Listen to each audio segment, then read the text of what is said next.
হকের পথে পায়ে কাঁটার খোঁচা লাগেনি তোমার আজো, বুকের রক্তে গায়ের জামা ভিজেনি তোমার আজো।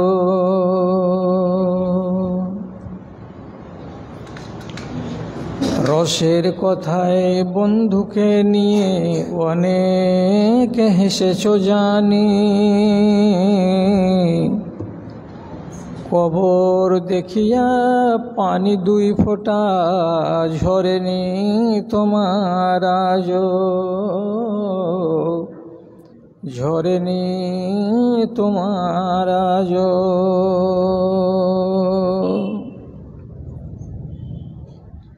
বাহির তোমাজো রাত আর দিন তেল ও সাবুন দিয়ে, বাহির তোমাজো রাত আর দিন তেল ও সাবুন দিয়ে, বলো না মনের কালি মুছা কেন হয়নি তোমার আজো। হকের পথে পায়ে কাঁটার খোঁচা লাগেনি তোমার আজো,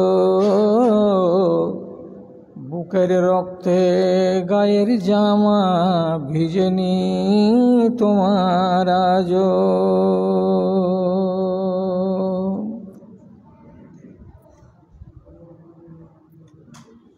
শ্রদ্ধেয় সভাপতি সাহেব, সমবেত এই পবিত্র স্থানে এই গ্রামের এ প্রান্ত ও প্রান্ত থেকে জুটে পুটে আসা আমার পরম শ্রদ্ধেয় মুসল্লিগণ তথা আড়ালে যারা এদিকে ওদিকে কোথাও হয়তো বা চায়ের দোকানে বসে বসে এদিকে লক্ষ্য রাখছেন, তাদের সবার প্রতি আমি আমার পক্ষ থেকে মুবারকবাদ পেশ করছি এবং আমি আল্লাহ রাব্বুল আলামিনের শুকরগুজারি করছি যে আমাদের এই জায়গায় জমায়েত হয়ে কিছু দিন ও ঈমান সম্পর্কে কথা শুনে নিজেদেরকে আমরা একটুখানি সমৃদ্ধ করব। যেমন মেজে ঘষে নিতে গেলে হাতিয়ার চকচকে হয়ে যায়, ঠিক সেই রকমই দিন ও ঈমান সম্পর্কে কিছু আদেশ কিছু নিষেধ এগুলো যদি শ্রবণ করা যায় তাহলে আমাদেরও ঈমান ঝকঝকে হয়, তকতকে হয়। ঠিক সেই উদ্দেশ্যে আপনাদের সামনে কিছু বলার একটা উদ্দেশ্য নিয়ে হাজির হয়ে গেলাম এবং আরম্ভ করলাম কথা। তো যেভাবে আপনারা জানেন, ইতিপূর্বে আপনাদেরকে বলাই হয়েছে যে আজকের অনুষ্ঠানে আলোচনা হবে, বিষয়টার নাম হলো রাসূলুল্লাহ সাল্লাল্লাহু আলাইহি সাল্লামের অনুকরণেই নিহিত আমাদের কল্যাণ। এর মানে আল্লাহ তাআলার রাসূলের ফরমাবরদারি যদি আমরা করি তাহলে আমরা কল্যাণ প্রাপ্ত হব। এই মর্মে আপনাকে প্রথমে একটা কথা বলে দিই যে আল্লাহ তাআলা আমাদের মানব জাতির, আমাদের সমাজের, আমাদের পারিবারিক জীবনের সর্বক্ষেত্রে আমরা কিভাবে সুখী হতে পারব, কিভাবে আমরা শান্তিতে থাকতে পারব, কি করে একটা মানুষ আদর্শ মানুষ হতে পারবে, কি করে আমার গ্রামটা একটা আদর্শ গ্রাম হতে পারবে, তার জন্য রব্বুল আলামিন কিছু আইন রচনা করেছেন সেই আইনগুলোর প্রতি আমরা যদি সমর্থন জ্ঞাপন করি তাহলে আমাদের নসিবে সুখ আসবে, শান্তি আসবে জীবনের প্রত্যেকটা ক্ষেত্রে। এবার কথা হলো, সেই আইন আল্লাহ তাআলা কি কোনো বান্দার মুখামুখি হয়ে, সামনাসামনি হয়ে পৌঁছে দিয়ে যাবেন? এটা তো আল্লাহর নিয়ম নয়। তাহলে আল্লাহ যে আইনগুলোকে বানালেন সেগুলো আমরা পাবো, আর আমরা পেয়ে মেনে ধন্য হব। তো আমরা পাবো কি করে? তখন রব্বুল আলামিন কি করলেন?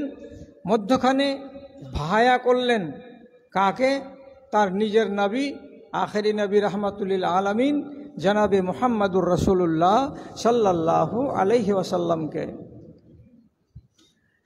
অর্থাৎ আল্লাহ তাআলার ফরমান প্রাপ্ত হবেন প্রথমে কে? নবী। নবী হলেন মানুষ, আমরা হলাম মানুষ। তখন সামনাসামনি সরাসরি মুখোমুখি হয়ে আমরা তার কাছ থেকে নিয়ে নেব, তার কাছ থেকে আমরা শিখে নেব। রাসূলুল্লাহকে এই জন্য আল্লাহ তাআলা বাছাই করলেন। আবার সেখানে লক্ষ্য করেন, তিনি যে সারা পৃথিবীর অগণন মানুষের মধ্য থেকে রাসূলুল্লাহকে বাছাই করলেন, তথাপি আল্লাহ তাআলা বলছেন, আমি কোনো মানুষের সাথে সরাসরি কথা বলি না। অতএব হে নবী, আমি যে কল্যাণের অকল্যাণের যাবতীয় বিধিবিধানগুলোকে দেব, তো তোমার কাছে আমি সরাসরি যাব না, আবার মধ্যখানে ভায়া করব। কেন যে আমি কোনো মানুষের সাথে সরাসরি কথা বলি না। তখন আল্লাহ রাব্বুল আলামিন জিবরিলকে বললেন, জিবরিল, আমার মেসেজ আসমান থেকে প্রাপ্ত হও, আর সেটাকে নিয়ে জমিনে গিয়ে আমার নবীর কাছে পৌঁছে দাও। তিনি যখন সেই বিধানগুলোকে প্রাপ্ত হবেন, তখন তার সামনে বসে থাকা অগণন মানুষের কাছে তিনি সেটাকে তুলে ধরবেন। সেটাকে ফলো করবে কারা? যারা ফলোয়ার্স, অনুগামী তারা। আর সেটাকে যদি ফলো করে তাহলে তাদের জীবনে, তাদের বাড়িতে, তাদের পরিবারে, তাদের সমাজে, তাদের গ্রামে, তাদের দেশে শান্তি বিরাজ করবে এবং তারা সুখে জীবন কাটাতে পারবে। তো মাঝখানে কি হলো? নবীজিকে বানানো হলো সেতু বন্ধন। কাদের? আমাদের জন্য। তিনি আমাদেরকে সেতুর মাঝখান, যেমন এদিকে পা দিয়ে এক পা করে ওই পারে যাওয়া যায়, ওই দিক থেকে এক পা করে এদিকে আসা যায়, তেমনি আল্লাহ রাব্বুল আলামিন পর্যন্ত পৌঁছাবার জন্য আমাদের মাঝখানে সেই সেতুর বন্ধন হলেন কে? তা আখেরি নবী। এই জন্য আল্লাহ তাআলা কোরআন মাজিদের ভেতরে 33 থেকে বেশি জায়গায় নিজের ইতাআতের সঙ্গে রাসূলের ইতাআতকে জুড়ে দিয়েছেন। একবার নয়, দুইবার নয়, 33 থেকে বেশি জায়গায় কোরআন মাজিদে তিনি কি করেছেন? তোমরা রাসূলের ইতাআত করো, তোমরা আমার ইতাআত করো। আবার কোথাও বলা হচ্ছে, রাসূলের যদি ইতাআত করো আমার ইতাআত করা হবে। আবার কোনো জায়গায় বলা হচ্ছে, রাসূলের যদি তোমরা নাফরমানি করো তাহলে আমার সাথে নাফরমানি করা হবে। আবার কোনো জায়গায় বলা হচ্ছে, যারা রাসূলের ইতাআত করবে এবং আল্লাহর ইতাআত করবে তারা কামিয়াব। আবার কোনো জায়গাতে আল্লাহ তাআলা বলছেন, যদি কোনো মানুষ আমার নবী মুহাম্মদ সাল্লাল্লাহু আলাইহি সাল্লামের ইতাআত করে তাহলে সে ব্যক্তি আমারই ইতাআত করে। আল্লাহ এতটা পাওয়ার কেন দিলেন? যেহেতু তিনি হচ্ছেন প্রতিনিধি আল্লাহ রাব্বুল আলামিনের মনোনীত। এই জন্য আমি উনাকে ল্যাং মেরে ডিঙিয়ে আল্লাহ তাআলার কাছে জীবনে যেতে পারবো না, অসম্ভব কথা। এই জন্য রব্বুল আলামিন বলছেন, যারা আমাকে পেতে চাও আগে নবীকে নিজের পকেটে আনো। যারা আমাকে ভালোবাসো তারা আগে আমার নবীর ভালোবাসা দেখাও। আমার নবীর ভালোবাসাতেই নিহিত আছে আমার ভালোবাসা। আর নবী যদি তোমার নজরে ভালো না হয় তাহলে মাথা ঠুকে জীবন কালি করে দিতে গেলেও তুমি জীবনে আমার ভালোবাসা পাবে না, এটা অসম্ভব কথা। আর একটা কথা শিখেন, রাসূলুল্লাহ সাল্লাল্লাহু আলাইহি সাল্লাম যদি আল্লাহকে বাদ দিয়ে কোনো কথা বলেন তাহলে তার চাক্কা জাম, চলবে না। তেমনি আমরা যদি রাসূলুল্লাহকে বাদ দিয়ে কোনো কোথাও কাজ করতে যাই তাহলে আমাদের চাক্কা জাম হয়ে যাবে, গাড়ি আগে বাড়বে না, পরিণাম ভালো হবে না। অতএব রাসূল যেমন আল্লাহ রাব্বুল আলামিনকে ছেড়ে একটা মিনিট, একটা মুহূর্ত কোনো একটা বিষয়ে কথা বলতে পারেন না, ওনার সঙ্গে যেমন জড়িয়ে আছেন তেমনি আমরাও আল্লাহ এবং আল্লাহ রসুলের সঙ্গে জড়িয়ে আছি। একটি বার তো নবীজি বলেছিলেন জীবনে এক প্রতিনিধি দলকে, সেই প্রতিনিধি দল এসে বলেছিল যে আপনাকে নবী বলে মানব যদি 3টা প্রশ্নের জবাব দিতে পারেন। 3টা প্রশ্ন রাখা হলো। রাসূলুল্লাহ বললেন তোমরা কালকে এসো, তোমাদের প্রশ্নের জবাব দেওয়া হবে। ভাষাটা এই বললেন। পরের দিন ওরা এসে জিজ্ঞেস করলে জবাব দেন, রাসূলুল্লাহ খামুশ, উত্তর দিতে পারলেন না। আর একদিন চুপ, উত্তর দিতে পারলেন না। একদিন নয়, 2 দিন নয়, তাফসীর বিদগণ বলছেন এখানে কয়েকটা সপ্তাহ কেটে গেল, রাসূলুল্লাহ জবাব দিতে পারছিলেন না। শেষে আল্লাহ তাআলা আসমান থেকে হযরত জিবরিলকে পাঠালেন, পাঠিয়ে বললেন আপনি যে বললেন যে তোমরা কালকে এসো জবাব দেব, তো দিলেন না কেন? তখন নবীজি সোজা ভাষায় বললেন যে আমি কি করে জবাব দেব? যদি আসমান থেকে আমার কাছে মেসেজ না আসে তাহলে আমি জবাব দিতে পারবো না তো। তখন জিবরিল বললেন যেখানে আসমান থেকে সিগন্যাল না পেলে আপনার গাড়ি চলবে না, তখন আপনি উত্তর দেওয়ার কথাটা বলবার কালে আপনি আল্লাহকে ছাড়লেন কেন? আপনার তখনই বলা উচিত ছিল যে তোমরা যাও, আগামী কালকে আল্লাহর যদি ইচ্ছা হয় আমার কাছে জবাব পাঠান তাহলে তোমাদেরকে জবাব দেওয়া হবে। তো আপনি আল্লাহর ইচ্ছাটাকে পাত্তাই দিলেন না, সরাসরি নিজের কাঁধে তুলে নিয়ে বললেন কালকে এসে জবাব দেওয়া হবে। তখন বুঝতে পারলেন যে হো, আমি আমার রবকে ছেড়ে পুরো শক্তিটা দেখাতে গেছিলাম, এভাবে তো চাক্কা চলবে না। সাথে সাথে জিবরিল শিক্ষা দিলেন ওয়ালা তাকুলান্না লিশাইইন ইন্নী ফাইলুন যালিকা গাদা ইল্লা আইয়াশা আল্লাহ। এরপর থেকে জীবনে কোনোদিন আল্লাহকে ছেড়ে কথা বলবেন না। আমি আর আপনি যদি এটাই স্বভাব ধরি যে রাসূলুল্লাহকে বাদ দিয়ে সরাসরি আল্লাহর কাছে পৌঁছে গেলাম, আল্লাহকে কিছু বলতে গেলাম, মাঝখানে জিজ্ঞাসা চিহ্ন এটাই দাঁড়াবে আমি কি রাসূলুল্লাহকে মেনে তার কথা অনুযায়ী আগে বাড়ছি, না রাসূলুল্লাহকে মাইনাসের খাতাতে রেখে দিয়ে উপেক্ষা করে আমি আল্লাহ তাআলার কাছে যাচ্ছি? যদি এমনটা হয় তাহলে আমি যদি কেঁদে কেঁদে চোখকে শুকিয়ে দিই, আমি যদি মাথা টেকে টেকে টেকে টেকে আমার মাথায় যদি ঘটা ফেলে দিই কিন্তু রাসূলকে নারাজ রেখে, তাহলে আমি জীবনে কোনোদিন সফল কাম হতে পারবো না। এবং এই আল্লাহ পাকের রাসূল আমার উপরে নারাজ হয়ে যাবেন, এবং তিনি যদি নারাজ হয়ে যান তাহলে আমার সব বেড়া গার্ক হয়ে যাবে, আমার সত্যানাশ হয়ে যাবে, কিছু কাজ দেবে না। এই জন্য আল্লাহ তাআলা কোরআন মাজিদে 33-এর অধিক জায়গায় বলছেন আমার ইতাআত করো এবং আমার রাসূলের ইতাআত করো, এতেই তোমাদের কল্যাণ আছে। এবার চলুন, রাসূল কি শুধু মুসলমানদের নবী? তা তো নয়। আল্লাহ তাআলা কোরআন মাজিদে বলছেন ওয়ামা আরসালনাকা ইল্লা কাফাতান লিন্নাসি বাশীরাও ওয়া নাযীরা। আমি আপনাকে সমগ্র মানব জাতির জন্য নবী করে পাঠিয়েছি। আপনি মানুষগুলোকে জান্নাতের জন্য উৎসাহ দান করবেন আর জাহান্নামের ব্যাপারে ভয় দেখাবেন বলে। তাহলে সমগ্র মানব কুলের নবী হলেন আমার নবী। কুল কতটি আছে? গোনা যাবে না। আঙুলে শুধু বলেন হিন্দু, বৌদ্ধ, জৈন, পার্সিয়ান, মুসলমান, পৃথিবীতে এই যে নাম করা জাতিগুলো আছে, সারা পৃথিবীতে ছেয়ে আছে এই 5টি 6টি জাতি, এদেরও নবী হলেন কে? আমাদের আখেরি নবী। এইবার রাসূলুল্লাহ বলছেন, আমার যে কোনো উম্মত জান্নাত পাবে, জান্নাত পাওয়ার যোগ্য। দেখেন কথাটা দেখবেন, আমার সব উম্মত জান্নাত যাবে এবং জান্নাত পাওয়ার যোগ্য, ইল্লা মান আবা, তবে যারা অস্বীকার করবে তারা জান্নাত যাবে না। জিজ্ঞেস করলে লোকেরা, কে আপনাকে অস্বীকার করে?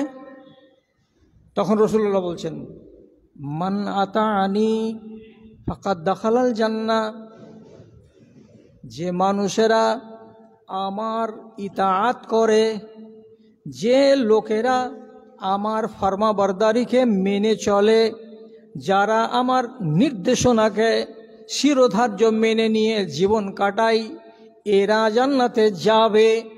আর যারা আমার ইতাআত কবুল করেনি, আমার ফরমাবরদারিকে মেনে নেয়নি, তারা জান্নাতে যাবে না, তারা সবাই জাহান্নামে যাবে। সোজা উত্তর এবার আপনার কাছে। রাসূলুল্লাহর যেগুলো নির্দেশনা, যেগুলো ফরমান, সেগুলোকে কি গায়ের মুসলিমেরা মানে না? সোজা বাংলায় সোজা তর্জমা, ওরা জাহান্নামে যাবে। ইহুদ কি আল্লাহ পাকের নবীর যেগুলো ফরমান সেগুলোকে মানে না? তাহলে ওরা উম্মতি, অথচ তারা জান্নাত যাবে না, বঞ্চিত। বৌদ্ধরা কি আল্লাহ পাকের নবীর আদর্শগুলোকে মানতে রাজি আছে? মানে না। তো যখন ওরা মানে না, তখন ওরা উম্মত হতে গেলেও তারা জান্নাতে যাবে না। তাহলে জান্নাত যাবে কারা? মান আতাআনি, যারা আমার ইতাআত করবে তারা। তাহলে রাসূলুল্লাহর ইতাআত করার অঙ্গীকার করেছে কারা? যারা পবিত্র কলেমাটা পড়েছে তারা। অর্থাৎ এক অংশ লা ইলাহা ইল্লাল্লাহ, আর দ্বিতীয় অংশ হলো কি মুহাম্মাদুর রাসূলুল্লাহ। এরাই রাসূলুল্লাহর ফরমানকে মেনেছে আর মানার স্বীকৃতি দিয়েছে, এরাই যাবে আল্লাহর জান্নাতে। এবার আপনাকে একটা কথা বলি, যেই আল্লাহ পাকের রাসূল রাত জেগেছেন, সারা রাত, আর একটাই মাত্র কোরআনের আয়াত পড়েছেন। আয়াতটা কি? ইন তুআযিবহুম ফাইন্নাহুম ইবাদুকা ওয়া ইন তাগফির লাহুম ফাইন্নাকা আনতাল আজিজুল হাকীম। কি তর্জমা? আল্লাহ, তুমি যদি এই লোকগুলোকে মাফ করে দাও, তাহলে তোমার নাম গফুরুর রহিম, তুমি দয়াবান। আর তুমি যদি আযাব দাও, তুমি যদি এদেরকে জাহান্নামে ফেলো, তো তাহলে এরা তো অন্য কেউ নয়, তোমারই বান্দা। তোমার নিজের বান্দাদেরকে তুমি আগুনে পোড়াবে? তোমার ইচ্ছা। যখন রাত গত হলো, সারা রাত চলছে একই আয়াত পড়ে, শেষের বেলায় হযরতে জিবরিল আলাইহিসসালাতু ওয়াসসালাম আল্লাহ রাব্বুল আলামিনের কাছে হাজির হলেন। জিজ্ঞাসা হলো, কি ব্যাপার? তো বলছে, আপনার নবী নিজের উম্মতিদের ব্যাপারে অত্যন্ত পরেশান, চোখে ঘুম নেই। আমার উম্মতিদের কি হবে, আমার উম্মতিদের কি অবস্থা দাঁড়াবে, আমি চলে যাওয়ার পরে কি হবে, কিয়ামতের দিন তাদের অবস্থা কি হবে, তারা কল্যাণ পাবে না পাবে না, এই ভাবনা নিয়ে আপনার নবী ব্যতিব্যস্ত আছে। তাহলে আপনার জন্য সারা রাত ব্যতিব্যস্ত। খবর কি এলো আসমান থেকে? আল্লাহ তাআলা বলছেন, জিবরিল, আমার নবীকে গিয়ে শুধু ছোট্ট করে একটা কথা বলে দাও। কি? ইন্না সানুরজিকা ফি উম্মাতিকা। হে নবী, আপনাকে উম্মতকে নিয়ে ভাবতে হবে না। আপনার উম্মত সম্পর্কে আমার ফয়সালা এমন হবে যাতে আপনি খুশি হয়ে যাবেন, যাতে আপনার মনে আনন্দ আসবে। আপনার উম্মতকে নিয়ে কোনো জটিলতা সৃষ্টি হবে না। আপনার উম্মত কোনো ঝামেলায় পড়বে না, আপনার উম্মতকে আমি কোনো বিপদে ফেলব না। এবং আপনি আপনার উম্মতকে নিয়ে যতটা ভাবনা ভাবছেন এতটা ভাবনা আপনাকে ভাবতে হবে না, আপনার মাথাটাকে আপনি হালকা করুন। তাহলে যিনি আমার জন্য সারা রাত কাঁদতে পারেন, তো সেই নবীর জন্য আমি কতটুকু কি করে দিতে পারি? মোহাব্বত কি একদিক থেকে হয় না দুই দিক থেকে হয়? উনি যদি আমার জন্য দিন রাত চিন্তা করতে পারেন, তো আমি আমার নবী সম্পর্কে সারাটা 24 ঘন্টার ভেতরে 1টা ঘন্টা কি ভাবনা ভাবতে পারবো না? এবং তার শ্রদ্ধাকল্পে আমি কোনো সিদ্ধান্ত গ্রহণ করতে পারবো না? তাহলে যদি না পারি আমি বদনসিব। এটা কিন্তু পক্ষপাত, এটা যেন আপনার মধ্যে না থাকে। সহি কথা বলছি ভাই আমার, ঘন্টার ঘন্টা যদি আপনি ওয়াজ শুনেন, তো ওয়াজ শুনেন আপনার মানা নেই, কিন্তু প্রত্যেকটা ওয়াজের মধ্যে আপনাকে কিছু নোক্তা, কিছু পয়েন্ট আপনাকে মগজে সুরক্ষিত করতে হবে, যে জিনিসটা অন্তত পক্ষে একবার করে আপনার মগজে জ্বলবে, আর জ্বলতে গেলে আপনাকে সে দিশা দান করবে, আপনাকে জ্ঞান দেবে। তাহলে তো আপনি চিন্তা করুন তো, রাসূলুল্লাহর নিজের বিবিদেরকে নিয়ে কোনো ভাবনা ছিল না? বিবি নিয়ে ভাবনা ছিল না। কেন ছিল না বিবি নিয়ে ভাবনা? খাদিজাকে স্বয়ং জিবরিল এসে বলছেন, হে নবী, এই যে আপনার স্ত্রী, ওর হাতে কি আছে খানা পানি, এদিকে আগিয়ে আসছে, আপনি আপনার স্ত্রী খাদিজাকে বলুন আল্লাহ রাব্বুল আলামিন তাকে এবং আমি এই দুজনের পক্ষ থেকে সালাম জানিয়ে দিন। তাহলে আসমান থেকে সালাম পাঠাচ্ছেন জিবরিলের মারফতে আল্লাহ রাব্বুল আলামিন, কাকে? খাদিজাকে। তাহলে এই স্ত্রীটাকে নিয়ে রাসূলুল্লাহকে ভাবতে হবে? জীবনে কোনোদিন নয়। আয়েশা সম্পর্কে আল্লাহ রাব্বুল আলামিন আসমান থেকে খবর দিচ্ছেন নবীকে, হে নবী, আয়েশাটা কে চেনেন? ফাইন্নাহা জাওজাতুকা ফিদ দুনিয়া ওয়াল আখিরা। আয়েশাকে আপনার এই ইহলৌকিক জীবনের জন্য বিবি বানিয়েছি এবং ওয়ানাদি অনন্ত কালের জান্নাতের জীবনের জন্য এটাকেই আপনার বিবি বানিয়েছি। আপনার জন্য আয়েশা শুধু এক জীবনের বিবি নয়, সেটা হলো 2 জাহানের বিবি। বিবি নিয়ে চিন্তা করেছেন নবীজি? চিন্তার দরকার নাই। আওলাদ নিয়ে, আওলাদ বলতে হাসান আর হুসাইন, তিনি বলছেন এরা দুজন জান্নাতের সর্দার যুবকদের। বেটি ফাতেমা, তাকে নিয়ে চিন্তা, আপনি আর আমি তো চিন্তা করতেই পারি, বেটিকে নিয়ে চিন্তা। তো নবীজি বলছেন ফাতেমা আমার বেটি, ফাতেমা মহিলাদের নেত্রী হবে কিয়ামতের দিন আল্লাহর জান্নাতে। তাহলে ফাতেমাকে নিয়ে ভাবতে হবে। তাহলে ভাবনাটা কাকে নিয়ে? বেটাকে নিয়ে ভাবনা নয়, বেটিকে নিয়ে ভাবনা নয়, জামাইকে নিয়ে ভাবনা নয়, স্ত্রীদেরকে নিয়ে ভাবনা নয়, শুধু ভাবনা কাকে নিয়ে? তো উম্মতি উম্মতি উম্মতি।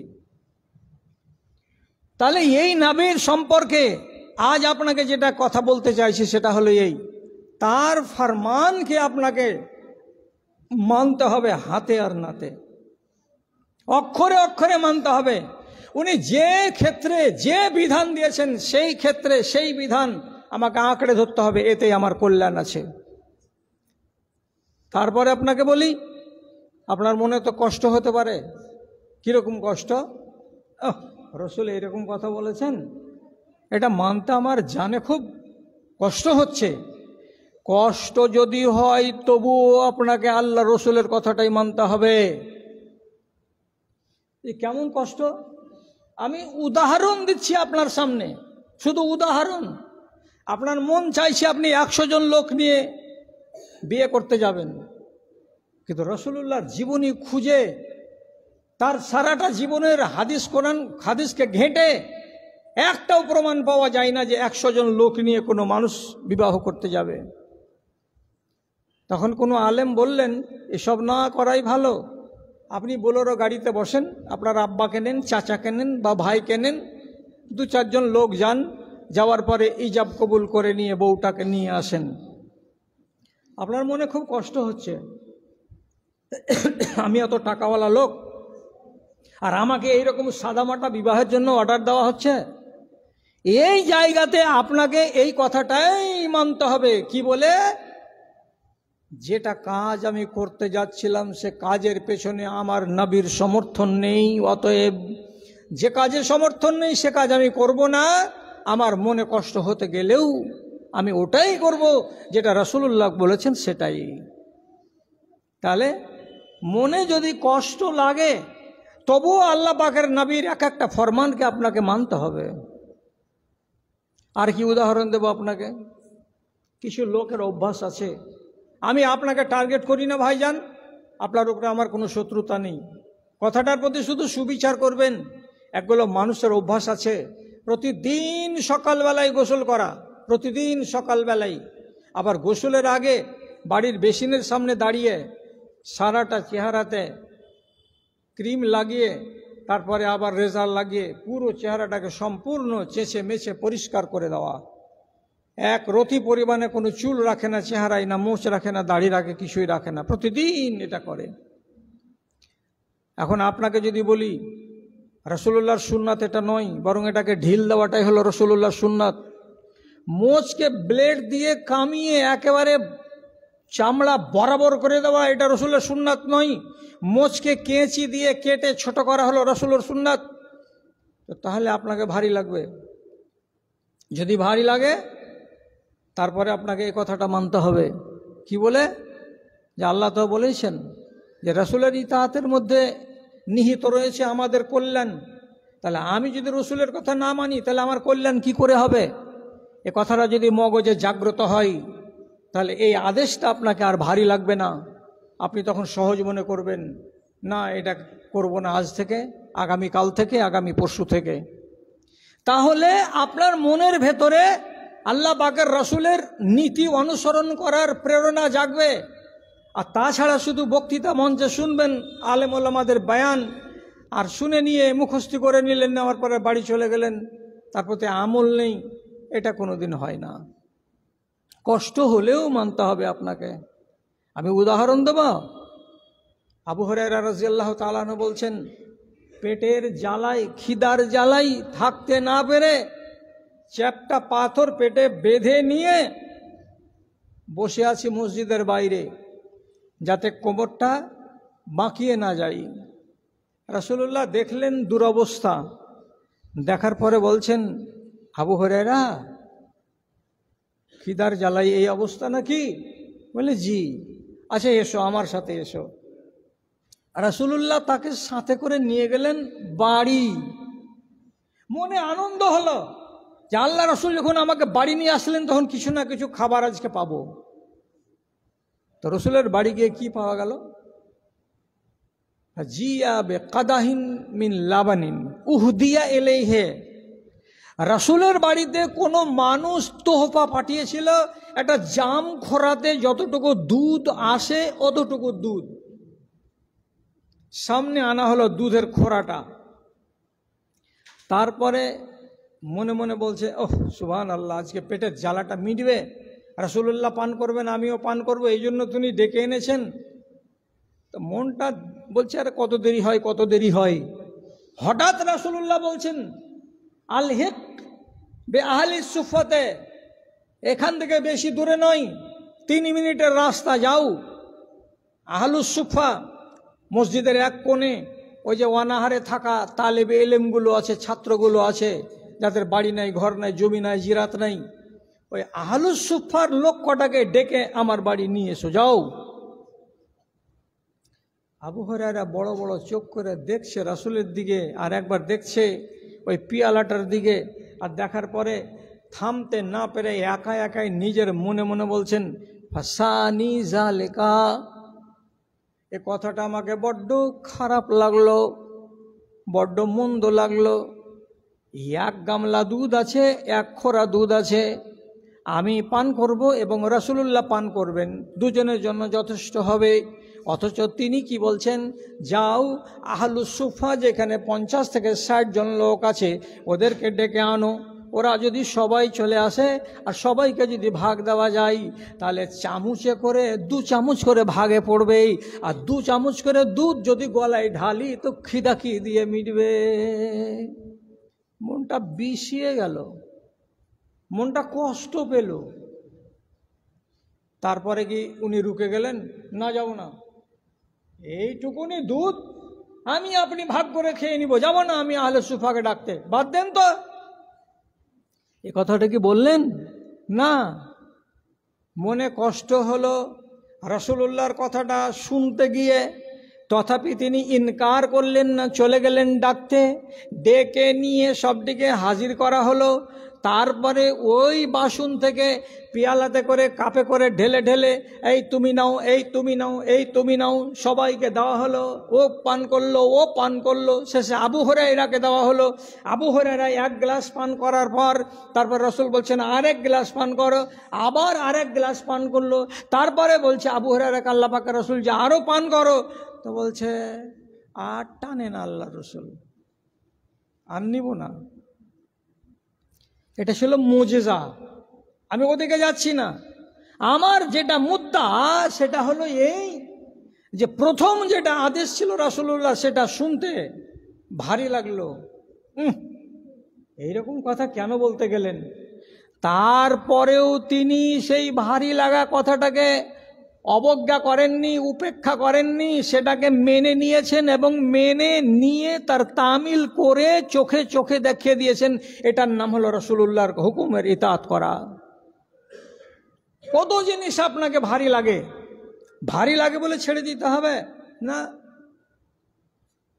এখন দেশে কি সিস্টেম আছে, যে যত বেশি টাকা খরচ করতে পারবে, খরচ তো নয় উড়াতে পারবে বেটার বিয়েতে, সে তত বেশি ধনী, সে তত বেশি বড় লোক, সে তত বেশি অভিজাত শ্রেণীর মানুষ বলে গণ্য হবে। অতএব ধনী লোকেরা অপচয় করে বিয়ের বেলায়।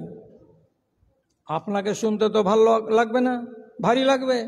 কি রাসূলুল্লাহ বলছেন যে ওই বিয়েটা ভালো যে খায়রুন নিকাহে বরকতান, ভালো বিবাহ বরকতের দিক দিয়ে। কোনটা? যেখানে মানুষেরা তাদের খরচগুলোকে কম করবে।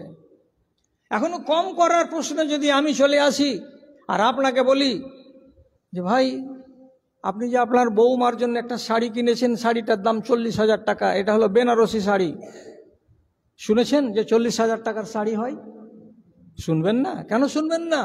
এত ধনী লোক আপনারা, আর এই আধুনিক যুগের মানুষ 1,000 টাকা, 2,000 টাকা, 5,000 টাকা, 10,000 টাকা নয়, লক্ষ, 2 লক্ষ, 5 লক্ষ, 10 লক্ষ টাকা দামের শাড়ি বাজারে বিক্রি হচ্ছে, বেনারসের বাজারে।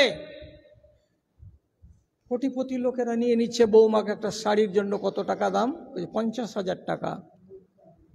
আমি যদি বলি রাসূলুল্লাহর ফরমান এটা নয়, তখন আপনাকে ভারী লাগবে।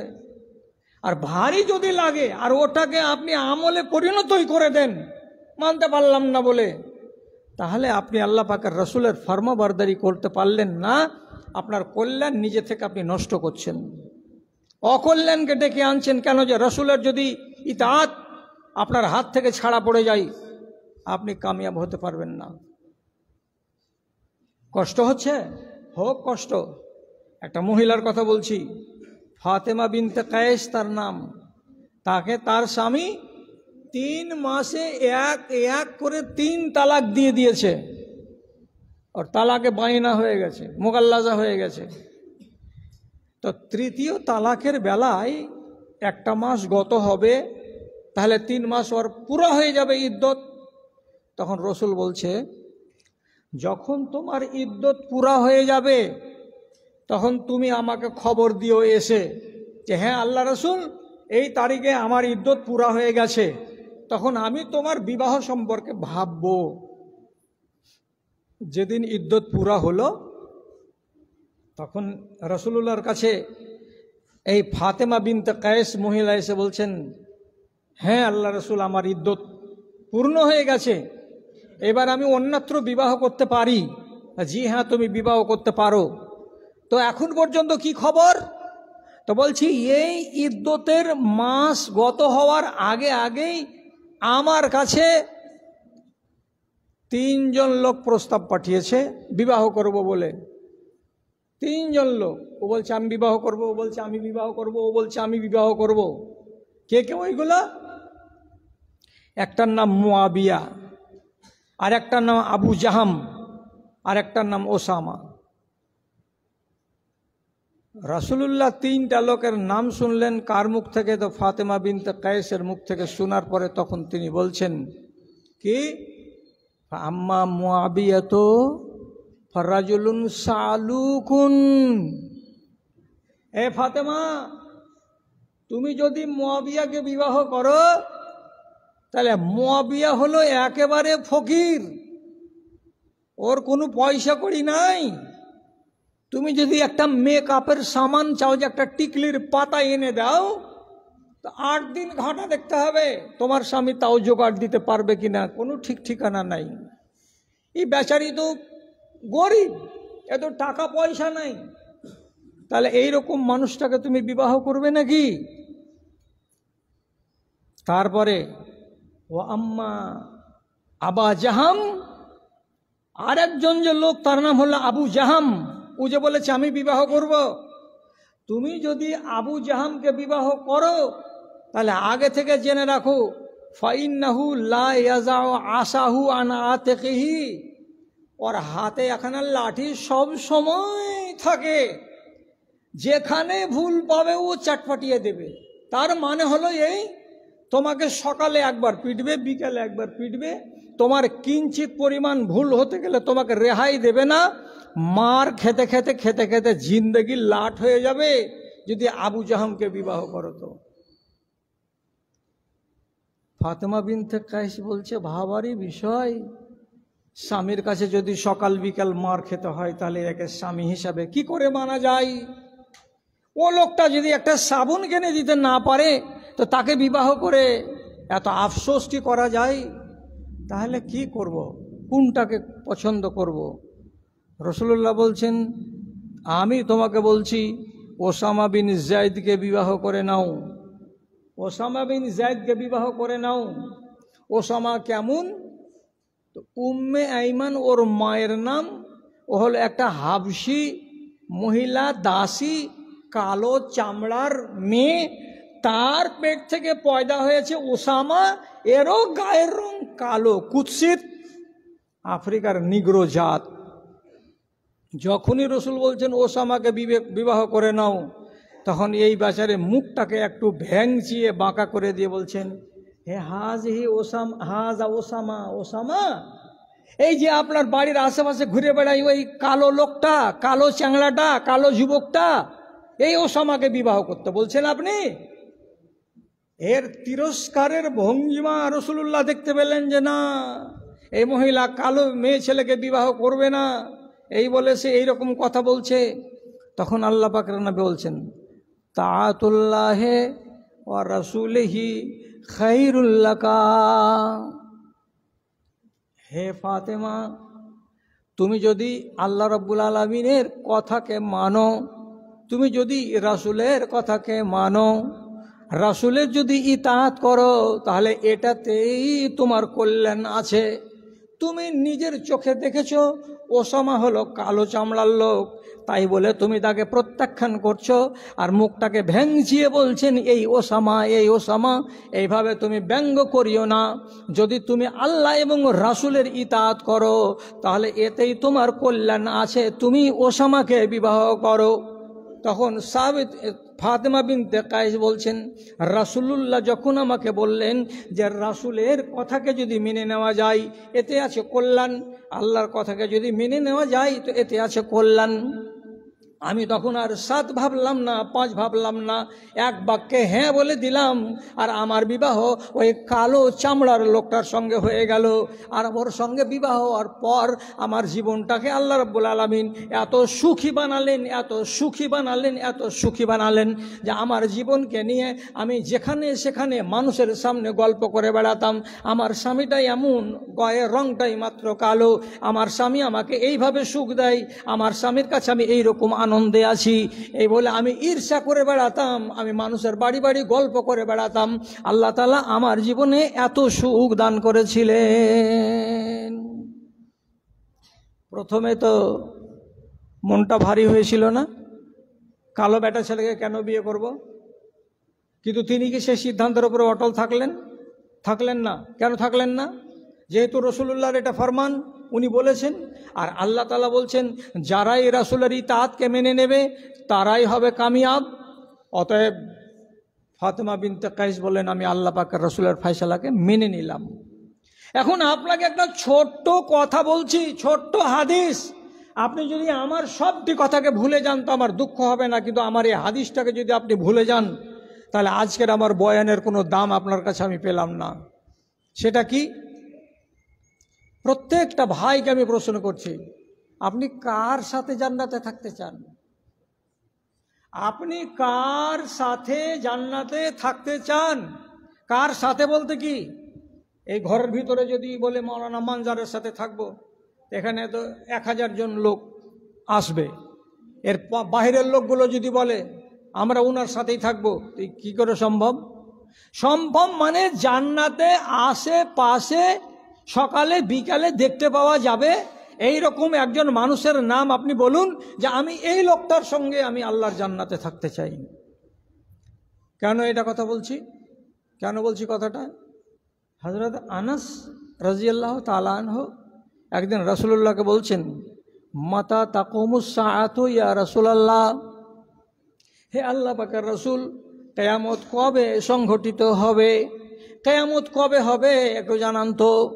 তখন রাসূলুল্লাহ তাকে পাল্টা জিজ্ঞেস করে বলছেন, মাজা আ'দাদতা লাহা, এই খেপা ছেলে, তুমি যে বলছো কিয়ামত কবে হবে, তো কিয়ামতের জন্য কি কি প্রস্তুতি তুমি নিয়েছো? কিয়ামত তো ছোট জিনিস নয়, কিয়ামত তো সামান্য ব্যাপার নয়, কিয়ামত তো বিশাল জিনিস। ওই বিশাল দিনের জন্য আর বিশাল সময়ের জন্য আর বিশাল ক্ষণের জন্য তোমার প্রস্তুতি কতটুকু আছে যে বারবার করে জিজ্ঞেস করছো কিয়ামত কবে হবে, কিয়ামত কবে হবে? কি করেছো? কি কিছু আমল টামল করেছো নাকি? তখন বলছে, আল্লাহ রাসূল আমলের কথা বলছেন, তা আমি নিজের কথাটা বলি, এই ইন্নী উহিব্বুল্লাহ ওয়া রাসূলাহু, আমি আল্লাহ রাব্বুল আলামিনকে ভালোবাসি এবং আমি আল্লাহ তাআলার রাসূলকে মন দিয়ে, প্রাণ দিয়ে, কলেজা দিয়ে, জিগার দিয়ে আমি তাকে ভালোবাসি। আমার আমল এই, আমার আমল এই। এর মানেটা কি? রাসূলকে ভালোবাসির মানে কি? রাসূলুল্লাহর যতগুলো ফরমান আছে সারাটা হাদিসের ভিতরে আমি পাই করে মানি, অক্ষরে অক্ষরে আমি মানি, তাহলে তো আমি রাসূলুল্লাহকে ভালোবাসি। রাসূলুল্লাহ তার কথাটা শোনার মাত্রই বলছেন, আনতা মা মান আহবাবতা ওয়া ফি রিওয়ায়াতিন আল মারউ মা মান আহাব্বা, যে কোনো মানুষ ওরই সঙ্গে জান্নাতে থাকবে যেই লোকটাকে ভালোবাসে, সে তার সঙ্গে জান্নাতে থাকবে। এখন আপনি যদি বলেন আমি আল্লাহ পাকের রাসূলের সঙ্গে জান্নাতে থাকব, তাহলে যত বিধি বিধান আছে সমস্ত বিধানের প্রতি আপনাকে সমর্থন জ্ঞাপন করতে হবে। কিছুগুলো আছে কোরআন থেকে ডাইরেক্ট আল্লাহ তাআলার দেয়া, আর কিছুগুলো হাদিস থেকে আছে রাসূলুল্লাহর দেয়া। সবগুলোই আল্লাহর, একগুলো রাসূলুল্লাহর মুখ দিয়ে বেরিয়েছে, আর একগুলো আল্লাহ রাব্বুল আলামিন সরাসরি নাযিল করেছেন। এই জন্য সবগুলো বিধানের পেছন দিকে আল্লাহ পাকের নবী বর্তমান আছেন, উনার মারফতে আমরা পেয়েছি, তাই সবটা বিধান আপনাকে মানতে হবে, তাহলে আপনি আল্লাহ রাসূলকে ভালোবাসতেন। যদি এই কথাটা শোনাতে যাই, একটা সুন্নাতের কথা বলি। রাসূল বলছেন 10টি সুন্নাত। কি কি 10টি সুন্নাত? বলছে মোষকে কেটে ছোট করো, দাড়িকে বড় করে দাও, ইফাউল লিহিয়াতে, নাতফুল এবেতে, বগলের চুলকে উপড়ে ফেলে দাও, তারপরে হালাকুল আনাতে, যৌনাঙ্গের চুলকে কাটো, গোসল বারাজেমে হাতের পোরগুলোকে, মাঝের জোড়গুলোকে সুন্দর করে দাও, ইস্তেনশাক, নাকে পানি দিয়ে নাকটাকে ঝাড়ো, আর গলায় পানি দিয়ে গার্গিল করো। এগুলো আমার সুন্নাত। আর সুন্নাত কি? যদি বাড়িতে পুরুষ ছেলে জন্মায় তাহলে সে পুরুষ ছেলেটার খাতনা করো। এক জায়গাতে এতটি রসুলুল্লাহর সুন্নাত পেলাম। এবার আমি আপনাকে বলি, কোনো একটা মানুষ অজু করে কিন্তু অজু করতে গিয়ে গলায় পানি দিয়ে গার্গিল করে না, তাহলে তার অজুটা হলো না। একটা মানুষ নাকে পানি দেয় না, নাকটাকে হালকা করে একটু ঝাড়েও না, টিপেও না, তার অজুটা সুন্নাত মোতাবেক হলো না। একটা মানুষ সে যদি খাতনা না দেয়, যেমন আজকে আমেরিকার মাটিতে যারা অভিজাত মুসলমান, অনেক লোক বাচ্চার খাতনা দেয় না, দিতে হবে না, সে লোকটা খাঁটি মুসলমান নয়, সুন্নাতি তরিকায় সে ঈমান কবুল করে নাই। এইভাবে আপনাকে বলছি, যার চেহারাতে দাড়ি নাই সুন্নাতি, সে লোকটা আজ পর্যন্ত রসুলকে ভালোবাসতে শেখেনি। এখন সে যদি গাল ভরা দাবি করে আমি আপনাকে ভালোবাসি, আপনার সাথে আমি জান্নাতে থাকবো, তো রসুল তো পাল্টা জিজ্ঞেস করবেন, আপনি যে আমাকে ভালোবাসেন তার পরিচয়টা কোথায়, আপনি আমার পরিচয়টা দেন। আপনি ব্যর্থ হয়ে যাবেন। রাসূলুল্লাহ অন্য জায়গায় বলেছেন, আপনি এমন পোশাক পরবেন না যেই পোশাক পরতে গেলে আপনার শরীরের অঙ্গ স্পষ্ট বোঝা যায়। টাইট হওয়ার দিক দিয়ে অথবা পাতল কাপড় হওয়ার দিক দিয়ে এমন পোশাক পরা আপনার জন্য চলবে না। তাহলে নারীদের ক্ষেত্রে আপনি ভাবুন, পুরুষদের ক্ষেত্রে আপনি ভাবুন, এমন পোশাক পরা কতখানি ঠিক যে একটা বেটা ছেলের যৌনাঙ্গের আকার আকৃতি বোঝা যাচ্ছে, তার নিতম্ব যেটাকে আমরা বলি পাছা দুটো স্পষ্ট বোঝা যাচ্ছে, এবং নিতম্বের মাঝখান দিয়ে যে সেলাইটা গত হচ্ছে এবং লজ্জাস্থানের উপর দিয়ে সামনের দিক পর্যন্ত আসছে, এই মাঝখানে যে দুটো চির দুটো আলাদাভাবে বোঝা যাচ্ছে, এত সাংঘাতিক টাইট করে আমার ভাইরা পোশাক পরে। রাসূলুল্লাহর সুন্নাত অনুযায়ী এই পোশাকটা কি পরা চলবে? চলবে না। আপনি চুলে যদি সুন্নাত না থাকে, তাহলে আপনি বেসুন্নাতি চুল দেখে বলতে পারবেন আপনার সাথে আমি জান্নাতে থাকবো? সুন্নাতি চুল কাকে বলে? রাসূলুল্লাহ হাদিসে বলেছেন, যদি তোমার চুল কাটার থাকে সবকে কেটে দাও, যদি তোমার ছাড়ার থাকে তো সবটিকে ছেড়ে দাও। সবটিকে ছেড়ে দাও কোন পর্যন্ত? কান পর্যন্ত, অথবা কানের একটু নিচু পর্যন্ত, অথবা তোমার ঘাড় বরাবর করে। এক বলা হয় লিম্মা জুম্মা ওয়াফরা, এইরকম করে রাখো, অথবা কাটবা তো সবটিকে কেটে দাও। কোনো বান্দা, আপনার ছেলে আমার ছেলে, সে যদি চারি সাইড থেকে চুলগুলোকে কেটে ছোট করে দেয় আর উপরের চুলগুলোকে যদি আলাদাভাবে গোটা করে করে রেখে দেয়, আর সে যদি বলে নমাজ পড়ি আমি আপনার সঙ্গে জান্নাতে থাকবো, সুন্নাতকে সে মেনে চলেছে? মেনে চলেনি। এটা এখানেও আছে আল্লাহ রসুলের সুন্নাত। কোনো মানুষ যদি হাতে কি দেয়, ট্যাটু করে, ট্যাটু বুঝেন না? গোদানি, যেটাকে আমরা আগে বলতাম গোদানি, সেটাকে এখন বলা হচ্ছে ট্যাটু। কালো রং দিয়ে ফুল বানিয়ে দেওয়া, আর কিছু বানিয়ে দেওয়া, আর কিছু বানিয়ে দেওয়া। যদি কেউ শরীরে গোদানি বা ট্যাটু আঁকে, এই মানুষের উপরে আল্লাহ লানত। রাসূলুল্লাহ বলেছেন, কোনো মানুষ যদি বাজনা বাজায় তাহলে সেই মানুষটা আমার দলের অন্তর্ভুক্ত নয়। রাসূলুল্লাহ বলেছেন, কোনো মেয়ে ছেলে যদি তার নিজের চুলের সঙ্গে অন্য পর চুলাকে যুক্ত করে দেয় আর দেওয়ার পরে চুলকে লম্বা করে দেখাই, তাহলে এই মেয়ে ছেলের উপরে লানত। আবার রাসূলুল্লাহ বলছেন, কোনো মেয়ে ছেলে বা কোনো বেটা ছেলে সে যদি কি করে, নিজের ভুরুগুলোকে উপড়ে দেয়, দিয়ে আলাদা সাইজ করে দেয়, পাতলা করে দেয়, মোটা করে দেয়, এই করে দেয়, সেই করে দেয়, তাহলে ভুরুকে উপড়ে দেওয়া, এটা হলো লানতের কাজ। তাহলে এগুলো সব রাসূলুল্লাহর ফরমানের ভেতরে পড়ছে, কিছু নারীদের জন্য, কিছু নরেদের জন্য। আপনি যদি এর প্রতি সমর্থন না জানাতে পারবেন, তাহলে পরে আপনি কি করে বলবেন যে আমার কল্যাণ আপনার ফরমানে নিহিত রয়েছে? আপনি তো রসুলের ফরমানকে মানতেই গেলেন না। ভাই কি বলেছি, কষ্ট হলেও মানতে হবে। হযরত উমর রাদিয়াল্লাহু তাআলা আনহুর স্ত্রী আতিকা বিনতে যায়েদ, যখন উমর উজু টুজু করে মসজিদ থেকে বের হতেন নামাজ পড়ার জন্য, আর পিছন পিছন বেরিয়ে যেতেন কে? তার স্ত্রী আতিকা। তো হযরত উমর ছিলেন অত্যন্ত আত্মমর্যাদাশীল পুরুষ। উনি মনে মনে কষ্ট পেতেন আর বলতেন, তুমি কেন যাচ্ছ গো? আমরা পুরুষ লোকেরা যাচ্ছি মসজিদে, সেটা আলাদা কথা, তুমি কেন যাচ্ছ? মেয়েদেরকে মসজিদে যেতেই হবে, এটা তো কম্পালসারি নয়। মেয়েদের তো বাড়িতে নামাজ পড়া সবচাইতে ভালো। তো উনি বকলমে বুঝাতে চাইছেন নিজের বিবিকে যে তুমি মসজিদে যাচ্ছ তো এটা আমাকে ভালো লাগে না, হে আমার স্ত্রী আতেকা। তারপরেও স্ত্রী বলছে আমি মসজিদে যাব, তা হাত ধরে বারণ করতে পারছেন না। কেন পাচ্ছেন না? হযরত ওমর বলছেন ওকে বারণ করতে যাওয়ার আগেই রাসূলুল্লাহর কথা আমার মগজের স্ক্রিনে ভেসে উঠছে। কি বলে? রাসূলুল্লাহ বলছেন এজা ইস্তাযানাকুম নিসাআকুম ইলা সলাতে ফালা তামনাউহুন্না, ও লোকেরা তোমাদের স্ত্রীরা যদি মসজিদে যেতে চায় তোমার সাথে নামাজের জন্য, জোহর ওয়াক্তে যেতে চাইছে, আসর ওয়াক্তে যেতে চাইছে, মাগরিবের ওয়াক্তে যেতে চাইছে, যদি তোমার সাথে নামাজে যেতে চাই মসজিদে, ফালা তামনাউহুন্না, ওদেরকে রুখিও না, বাধা দিও না।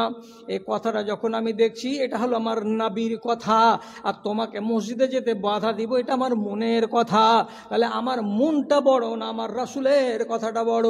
আমি আমার মনটাকে চেপে দিলাম আর রাসূলের কথাটাকে জাগিয়ে তুললাম। এই জন্য আমি আমার অনিচ্ছা সত্ত্বেও আমার বিবি আতেকাকে জীবনে কোনো দিন বাধা দিতে পারলাম না। মনটা কি বলছে? ওই জন্য না যাই। পারছে কি? হ্যাঁ, একটা কথা মাথায় রাখবেন, বিষয়টা যদি দুনিয়ার হয় তো দুনিয়ার বিষয়ে আপনাকে বাধা দেওয়া যাবে না, আপনি খুঁজতেও যাবেন না রাসূলুল্লাহ কি বলছেন, রাসূলুল্লাহ কি বলছেন না, রাসূলুল্লাহ এতে রাজি হবেন না রাসূলুল্লাহ রাজি হবেন না, এগুলো আপনাকে দেখতে যেতে হবে না। যদি বিষয়টা দ্বীনের হয় তাহলে আপনাকে দেখতে হবে। এবার আপনাকে কি উদাহরণ দেব? একটা মেয়ে ছেলে, তার নাম বারিরা, লন্ডি, গোলাম, দাসী, আর ওর বিয়ে হয়েছে একটা ছেলের সঙ্গে, ও হলো আবার গোলাম, ওর নাম হলো মগিস। তাহলে মগিস হলো দাস কোনো একজন লোকের, আর বারিরা হলো দাসী কোনো একজন লোকের। তো দাসী আর দাসে বিবাহ হওয়া জায়েজ আছে, বিবাহ হয়েছিল, ওরা দাম্পত্য জীবন কাটাচ্ছিল। মালিকের কাজ করার পরে রাত্রিবেলায় মালিক ছাড় দেয় ওকেও আর একেও, যে তোমরা স্বামী স্ত্রী নিজের সাংসারিক জীবনে যাও। হঠাৎ করে হলো কি, বারিরাকে হযরত আয়েশা কিনে নিলেন, আর নেওয়ার পরে ওকে স্বাধীন করে দিলেন, যাও তুমি মুক্ত, স্বাধীন। এবার বারিরা যখন স্বাধীন হয়ে গেল তো স্বাধীন একজন হবে আর আরেকজন হবে পরাধীন।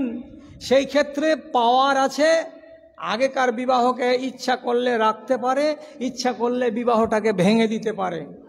তখন বারিরা বলছে এতদিন আমি দাসী ছিলাম, আমার স্বামীও ছিল দাস, ঠিক ছিল, কিন্তু আজকে আমি হয়ে গেছি স্বাধীন মহিলা, এখন আমি আর আমার স্বামী যেটা গোলাম, আমি গোলামের আন্ডারে থাকবো না, আমি স্বাধীন হয়ে গেলাম, আমি ওকে বাদ দিয়ে দিলাম। এই যে বাদ দিয়ে দিল, তখন বেচারা মগিস, বারিরা মেয়েটা মদিনার গলিতে গলিতে যেদিকে যেদিকে যাই, আর ওর পিছনে পিছনে 4 পা 5 পা 6 পা দূরে হাঁটে আর গুনগুন গুনগুন করে বলে, বারিরা তোমাকে ছেড়ে থাকা যাবে না, বারিরা তুমি আমাকে বাদ দিও না, বারিরা আমি এখন গোলাম আছি, আমি চেষ্টা করছি নিজেকে স্বাধীন করার, বারিরা তুমি আমাকে ভুলে যেও না, আমার সুখের জীবনটাকে তুমি এভাবে লাত মেরে দিও না, আমি তোমার হাত ধরি পায়ে ধরি, তুমি আমাকে ছেড়ে দিও না, বাদ দিও না। যেদিকে যাই পিছনে পিছনে পিছনে পিছনে হেঁটে হেঁটে বেড়াই, বেচারিকে আরাম দেয় না। মগিস পিছনে পিছনে কাঁদে আর চলে বেড়ায়, কাঁদে আর চলে বেড়াই। রাসূলুল্লাহ আব্বাসকে ডেকে ইবনে আব্বাসকে ডেকে বলছেন, আব্বা, ইবনে আব্বাস, দেখো বারিরার নিজের স্বামীকে ওয়ানিহা কতটা দেখাচ্ছে, আর তার স্বামী তার প্রতি ভালোবাসা কতটা দেখাচ্ছে। একজন একজনকে অপছন্দ করছে আর একজন আর একজনকে ঘৃণা করছে, আর আবার তাকে কত তার পিছনে মরে বেড়াচ্ছে। ব্যাপারটা আশ্চর্যজনক নয়? তো ইবনে আব্বাস বলছেন, জি আল্লাহ রসুল, দেখতে তো কেমন লাগছে, তো ব্যাপারটা এদের কিছু করা যায় না? তখন রাসূলুল্লাহ একদিন বারিরাকে ডেকে বলছেন, বারিরা শোনো, একটা বান্দি মেয়ে, বারিরা শোনো। জি আল্লাহ পাকের রসুল বলুন। তো বলছে তুমি তো ক্ষমতা পেয়ে গেছো, তুমি তো স্বাধীন মহিলা, আর এই জন্য তুমি তোমার স্বামীকে বাদ দিয়ে দিয়েছো। তো তোমার স্বামী যে এইভাবে বনে বাদারে কেঁদে বেড়াচ্ছে তোমার পিছনে পিছনে, তো তোমাকে কি মায়া লাগে না? লোকটাকে ফিরিয়ে নাও, লোকটার জীবনে তুমি চলে যাও, একে এইভাবে ছেড়ে দিও না, খুব মায়া লাগছে আমাকে। তখন বাড়িরা রাসূলুল্লাহকে বলছে, আতামুরনি হাজা, আপনি কি এটা আমাকে আদেশ করছেন যে আমি আমার স্বামীর কাছে ফিরে চলে যাই? এটা কি আপনার আদেশ? রাসূলুল্লাহ বলছেন, না না না, এটা আদেশ নয়। আমি যদি আদেশ বলি তাহলে তোমার অধিকারকে নষ্ট করা হবে, এই জন্য এটা আদেশ নয়। আমি কি করছি? আমি শুধু সুপারিশ করছি। আমি একজন নবী হিসাবে তোমার কাছে আরজি রাখছি। এটা আমার মনের কথা যে তুমি তোমার স্বামীকে ধরে রাখো, বাদ দিও না। যখন বাড়িরা শুনতে পেল এটা রাসূলুল্লাহর মনের কথা, এটা আল্লাহর শরীয়তের কথা নয়, তখন তিনি আবার রাসূলুল্লাহকে বলছেন, তাহলে আমি আর মুগিসের কাছে যাব না, আমি মুগিসকে আর গজবো না, বাদ দিয়েছি তো দিয়েছি, আমি আলাদা, মুগিস আলাদা। রাসূল বাড়িরাকে লামতান করলেন না, মন্দ বললেন না। আর রাসূল বললেন না যে তুমি আমার নাফরমানি করলে কেন, যে এটা আদেশ নয়, এটা রাসূলের নির্দেশ নয়, এটা আল্লাহর নির্দেশ নয়, এটা ছিল দুনিয়ার বিষয়। জি হ্যাঁ, ঠিক এইরকমই দুনিয়ার বিষয়ে আপনি কোনো জিনিস করতে গিয়ে যদি আপনার মন হয় করবেন, না মন হয় না করবেন, কোনো রাসূলের নীতি আদর্শ যদি ওখানে না পাওয়া যায়, তো আপনি সেখানে স্বাধীন, আপনি আপনার মতো করে করেন, অসুবিধা কিছু নেই। কষ্ট হচ্ছে, কষ্টকে কষ্ট মনে করতে হবে না, এটাকে আপনাকে খুশি মনে বলতে হবে, এটা আমার নবীর আদেশ, কাজে আমি এটা করব, আমার নবী খুশি হবেন, আমি তার বিনিময় পাবো, এইটা মনে মনে ভেবে নিয়ে আপনাকে দৌড়ে যেতে হবে আল্লাহ পাকের রাসূলের ফরমানের দিকে। জানেন সবচাইতে কোন মাসে বেশি ঠান্ডা হয় আমাদের দেশে? জানুয়ারি মাসটাতে ঠান্ডা হয়। যদি বাংলা মাসই পড়েন তো কোনটা হয়? মাঘ মাস। এই মাঘ মাসের কনকনে হাড় কাঁপানো শীতের দিন আরব দেশের 1400 বছর আগেকার লোকেরা কোথায় পাবে জ্যাকেট, আর কোথায় পাবে কম্বল, আর কোথায় পাবে সোয়েটার, আর কোথায় পাবে মাফলার? ওই ঘুরে ফিরেই একটা করে জুব্বা গলা থেকে নিয়ে পা বরাবর, কারো ছিঁড়া আর কারো পুরানা, এটাই তো পোশাক।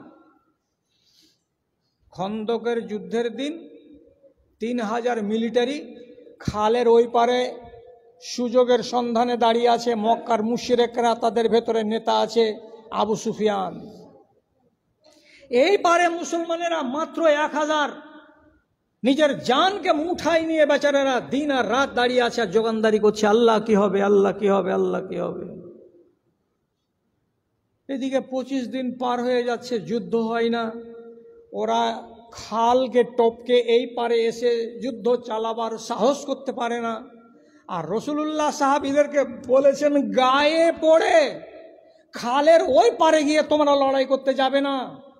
যদি ওরা বাহাদুরি করে খাল টপকে এই পারে আসে তো ধরো আর মারো আর কুটো, ওই পারে যাবে না, ও পারে গেলে রিস্ক হয়ে যাবে। আর ওরা এই পারে আসে না যে যদি যায় তো ভর্তা বানিয়ে নেবে, বড় মুশকিল। যখন 25 দিন গত হয়ে যাচ্ছে তো মিলিটারিদের ভেতরে তো একটা মনে তাদের ভয় আছে যে আল্লাহ শেষে কি হবে, শেষে কি হবে। রাসূলুল্লাহ একদিন রাত, কনকনে রাত, ঠান্ডা রাত, হাড় কাঁপানো শীত, এমন টাইমে মসজিদের ভেতরে জনা কয়েক সাহাবী আছেন, তাদের ভেতরে বলছেন, মাইয়াতিনি বিখবরিল কওমি জালাহুল্লাহু মাই ইয়াউমাল কিয়ামতে। এই মসজিদে যতটি লোক আছে রে বাবা, তোমাদের মধ্যে থেকে কে এমন আল্লাহর বান্দা আছে যে এই কনকনে শীতের রাত্রিতে এখান থেকে যাবে 2 কিলোমিটার 3 কিলোমিটার দূরে খালের ওই পারে হবে। আর হওয়ার পরে চুপি সারে নিজের জানটাকে হাতেলিতে ভরে নিয়েই দুশ্মনদের মধ্যে গিয়ে তাদের খোঁজ খবরটা নিয়ে আমাকে দিতে পারবে। যদি দুশ্মনদের খোঁজ খবরটা আমাকে এই রাত্রিতে কেউ এনে দিতে পারে, আল্লাহ রাব্বুল আলামিন ওকে আমার সাথে জান্নাতে রাখবেন। জান্নাত পাবো তাই বলে হাড় কাঁপানো শীতের দিনে একটা গেঞ্জি গায়ে দিয়ে বেরিয়ে যাব? কান ঢাকা নাই, জ্যাকেট নাই, সোয়েটার নাই, 1 কিলোমিটার যাব না তো ঠান্ডা লেগে যাবে, কনকনি ধরে যাবে, রাস্তায় তো চিত হয়ে মরে পড়ব। কেউ শব্দ করলো না গোটা মসজিদের ভেতরে, কেউ বলে না। রাসূল আবার বললেন, তারপরে 3 বারের বার যখন আওয়াজ দিলেন, কে আছো? কেউ সাড়া দিল না। ভয় করছে যে এক তো দুশমনের ঘরে ঢুকতে হবে জানকে মুঠোই করে, আর তাতে আবার ঠান্ডার দিন, কি করে? রাসূলুল্লাহ তখন হঠাৎ করে বলছেন, এখানে হুযায়ফা আছো? হযরত হুযায়ফা ওই মজলিসে ছিলেন, বলছে, জি লাব্বাইক, আমি আছি আল্লাহ পাকের রাসূল। বলছে, যাও, তোমাকে যেতে হবে, তুমি দুশমনদের ঘরে যাও, ওদের ময়দানে গিয়ে যেভাবে পারো সংবাদটাকে গ্রহণ করো, জানো, আর জেনে আমাকে শোনাও। তিনি যখন খাড়া হচ্ছেন তো মনে হচ্ছে উঠতে ইচ্ছা করে না, সোজা হয়ে দাঁড়াতে মন করে না, পাগুলো যেন জমাট বেঁধে আছে, মন চাই না। এত রাত্রে এই অন্ধকারে যাব কওমের খোঁজ নিতে, যদি জেনে যাই তাহলে আমাকে গুঁড়া করে দেবে, এত বড় রিস্ক নিয়ে যাব আল্লাহ। মন বলছে যাব না, কিন্তু আবার সে কি বলছে, দুটো কথা আমার মগজে বারবার করে ধাক্কা দিতে লাগলো। কি? রাসূলুল্লাহ আমার নাম ধরে বলছেন, হুযায়ফা তোমাকে যেতে হবে। আমি যদি না বলে দিই তাহলে রাসূলুল্লাহকে সরাসরি ইনকার করা হবে, আর রাসূলুল্লাহকে যদি ইনকার করে দিই তাহলে কিসের ঈমান আমি কবুল করেছি? আমার ঈমানের 1 পয়সা দাম নাই। এই এক কথা। আর আরেকটা কথা আমার মনের ভেতরে অনীহা তৈরি করছিল, সেটা কি? আমি তো গরিব মানুষ, আমি যে এই ঠান্ডার দিনে যাব, আমাকে যদি ঠান্ডা লেগে যায়, দুশমনদের ভেতরে যাব, ওরা যদি আমাকে চিনে ফেলে, এটা আমাদের লোক নয়, তা আমাকে তো ওইখানি মেরে তন্ন তন্ন করে দেবে, টুকরো টুকরো করে দেবে। তাহলে আমি আমার জীবন দিতে চলে যাচ্ছি কার কথাই? রাসূলুল্লাহর কথাই। হ্যাঁ, তাই হবে। রাসূলুল্লাহর কথাকে আমি মানলাম, আমি বুক ভরা আশা নিয়ে আল্লাহ তাআলার কাছে বলতে পারবো যে আল্লাহ, আমি তোমার রসুলের কথাকে মানতে গিয়ে মরেছি, তাহলে আমার মনে কোনো দুঃখ থাকবে না। বেরিয়ে গেলাম 1 পা 2 পা করে, সেই কনকনে রাত, হাওয়া চলছে তুমুল। আমি চলে গেলাম দুশমনদের ভিড়ে, এত লাইট ছিল না সেই যুগে, ওই অন্ধকারে যাচ্ছি। এক জায়গাতে দেখছি কিছু লোক টাটির মতো খাড়ো আছে গোল হয়ে, আর মাঝখানে একটা দিয়া, একটা কুপ্পি জ্বলছে। এই কুপ্পির আলোটাতে মাঝে মাঝে দেখা যাচ্ছে একটা চেহারা। সেই চেহারাটাকে আমি এর আগে 20 বার দেখেছি, আমি ওকে চিনি। চেহারাটাকে তো সেটা হচ্ছে আবু সুফিয়ান। এই হলো নেতা, এই হলো তখনকার দিনে বড় দুশমন। তো আমি তো আমার ধনুকে তীর লাগালাম, আর আমি মনে মনে বলছি, এখান থেকে ঠিক করে যদি আমি চালিয়ে দিই তীরটা, তো ওর মুখে বুকে গিয়ে লাগবে, ওকে আমি সত্যানাশ করে রেখে দেব। কিন্তু আবার বলছি, যখন আমি বেরিয়ে আসি তখন রাসূলুল্লাহ আমাকে বলেছিলেন, লা তাজআর, হে হুযায়ফা, তুমি যাবে বটে দুশমনদের ভিড়ের ভেতরে, কিন্তু কাউকে তুমি উত্ত্যক্ত করবে না, কাউকে মারবে না, কাউকে তুমি খেপাতে যাবে না, কাউরে তুমি ক্ষতি করবে না, তোমাকে জাসুস করে পাঠালাম, তুমি ওদের বেশে ওদের মতো হয়ে ওদের খবর নিয়ে আসবে, তোমাকে আমি মারার জন্য পাঠালাম না। আমি আবার তীর সামটে নিলাম, ধনুককে ঘাড়ে করে নিলাম, মারলাম না। অথচ এই বড় দুশমন, ওকে মারতে গেলে সব ঠান্ডা হয়ে যায়, কিন্তু আমি মানলাম কাকে? তো রসুলের কথাকে। লা তাজআর, ওদের উত্ত্যক্ত করতে হবে না। আমি কিছুই করলাম।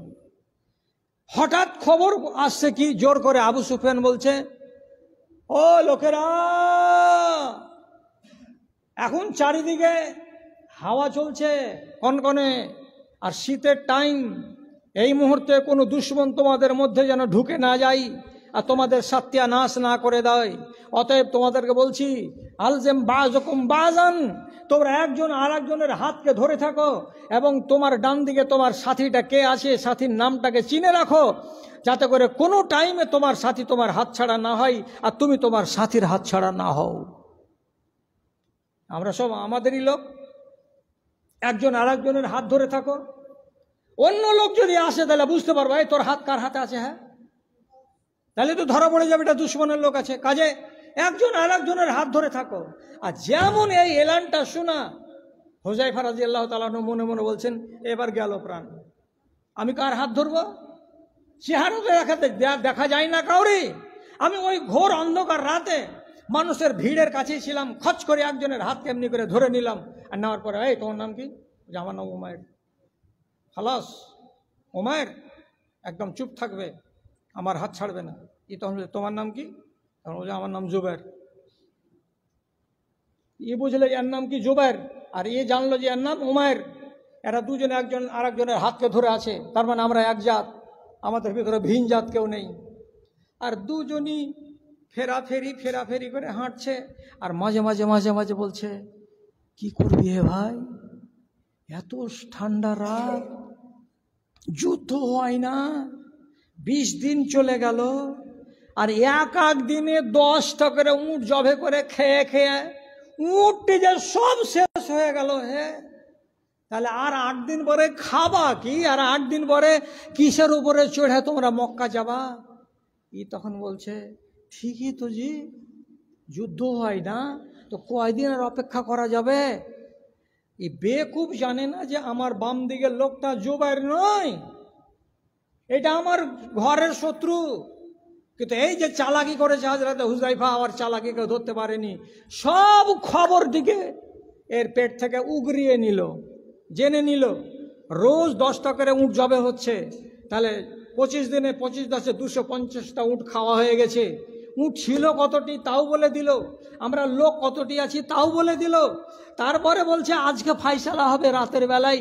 ওই জন্য আবু সুফিয়ান সবকে ডেকেছে, কাছে বসে বসে আছে, আর হাওয়ার কারণে দ্বীপ জ্বলে না, একটাই দ্বীপ জ্বলছে, ওকে ঘিরে রেখেছে। আর 10 মিনিট দাঁড়াও না, ফাইসালা তো শুনতেই পাওয়া যাবে। ঠিক এই মুহূর্তে খবর হয়ে গেল। আবু সুফিয়ান বলছে যে তোমরা সাথীরা দিনের অপেক্ষা করিও না, দিনের বেলা যদি পালাই তো মুখ পুড়বে, রাতের অন্ধকারে আমরা মক্কা চলে যাব, তাহলে কেউ টের পাবে না, বলবে যে ঝড় তুফানে সব লন্ডভন্ড হয়ে গেছে। অতএব যার যেখানে সবারই আছে, মালমাত্তা আছে, নিয়ে রাতারাত পাত্তাড়ি দাও দিয়ে এখান থেকে কেটে পড়ো, মদিনাকে খালি করে দাও, যুদ্ধ আমাদের দ্বারাই করা হলো না। সব খবর শুনে নিল। রাত্রি 9টার সময় বেরিয়েছিল, রাত্রি 2টার সময় এলো, থরথর থরথর থরথর করে কাঁপছে। মসজিদে নাবাবিতে এসেছে তো রাসূলুল্লাহ বড় জুব্বা, আর জুব্বার উপরে একটা লম্বা চওড়া কম্বল গায়ে দিয়ে নামাজ পড়ছেন। 1 পা 2 পা করে এসে রাসূলুল্লাহর গলার আওয়াজ শুনে বুঝতে পেরে নিলেন হুযায়ফা এটা আর কেউ নয়, এটা আল্লাহ পাকের নবী।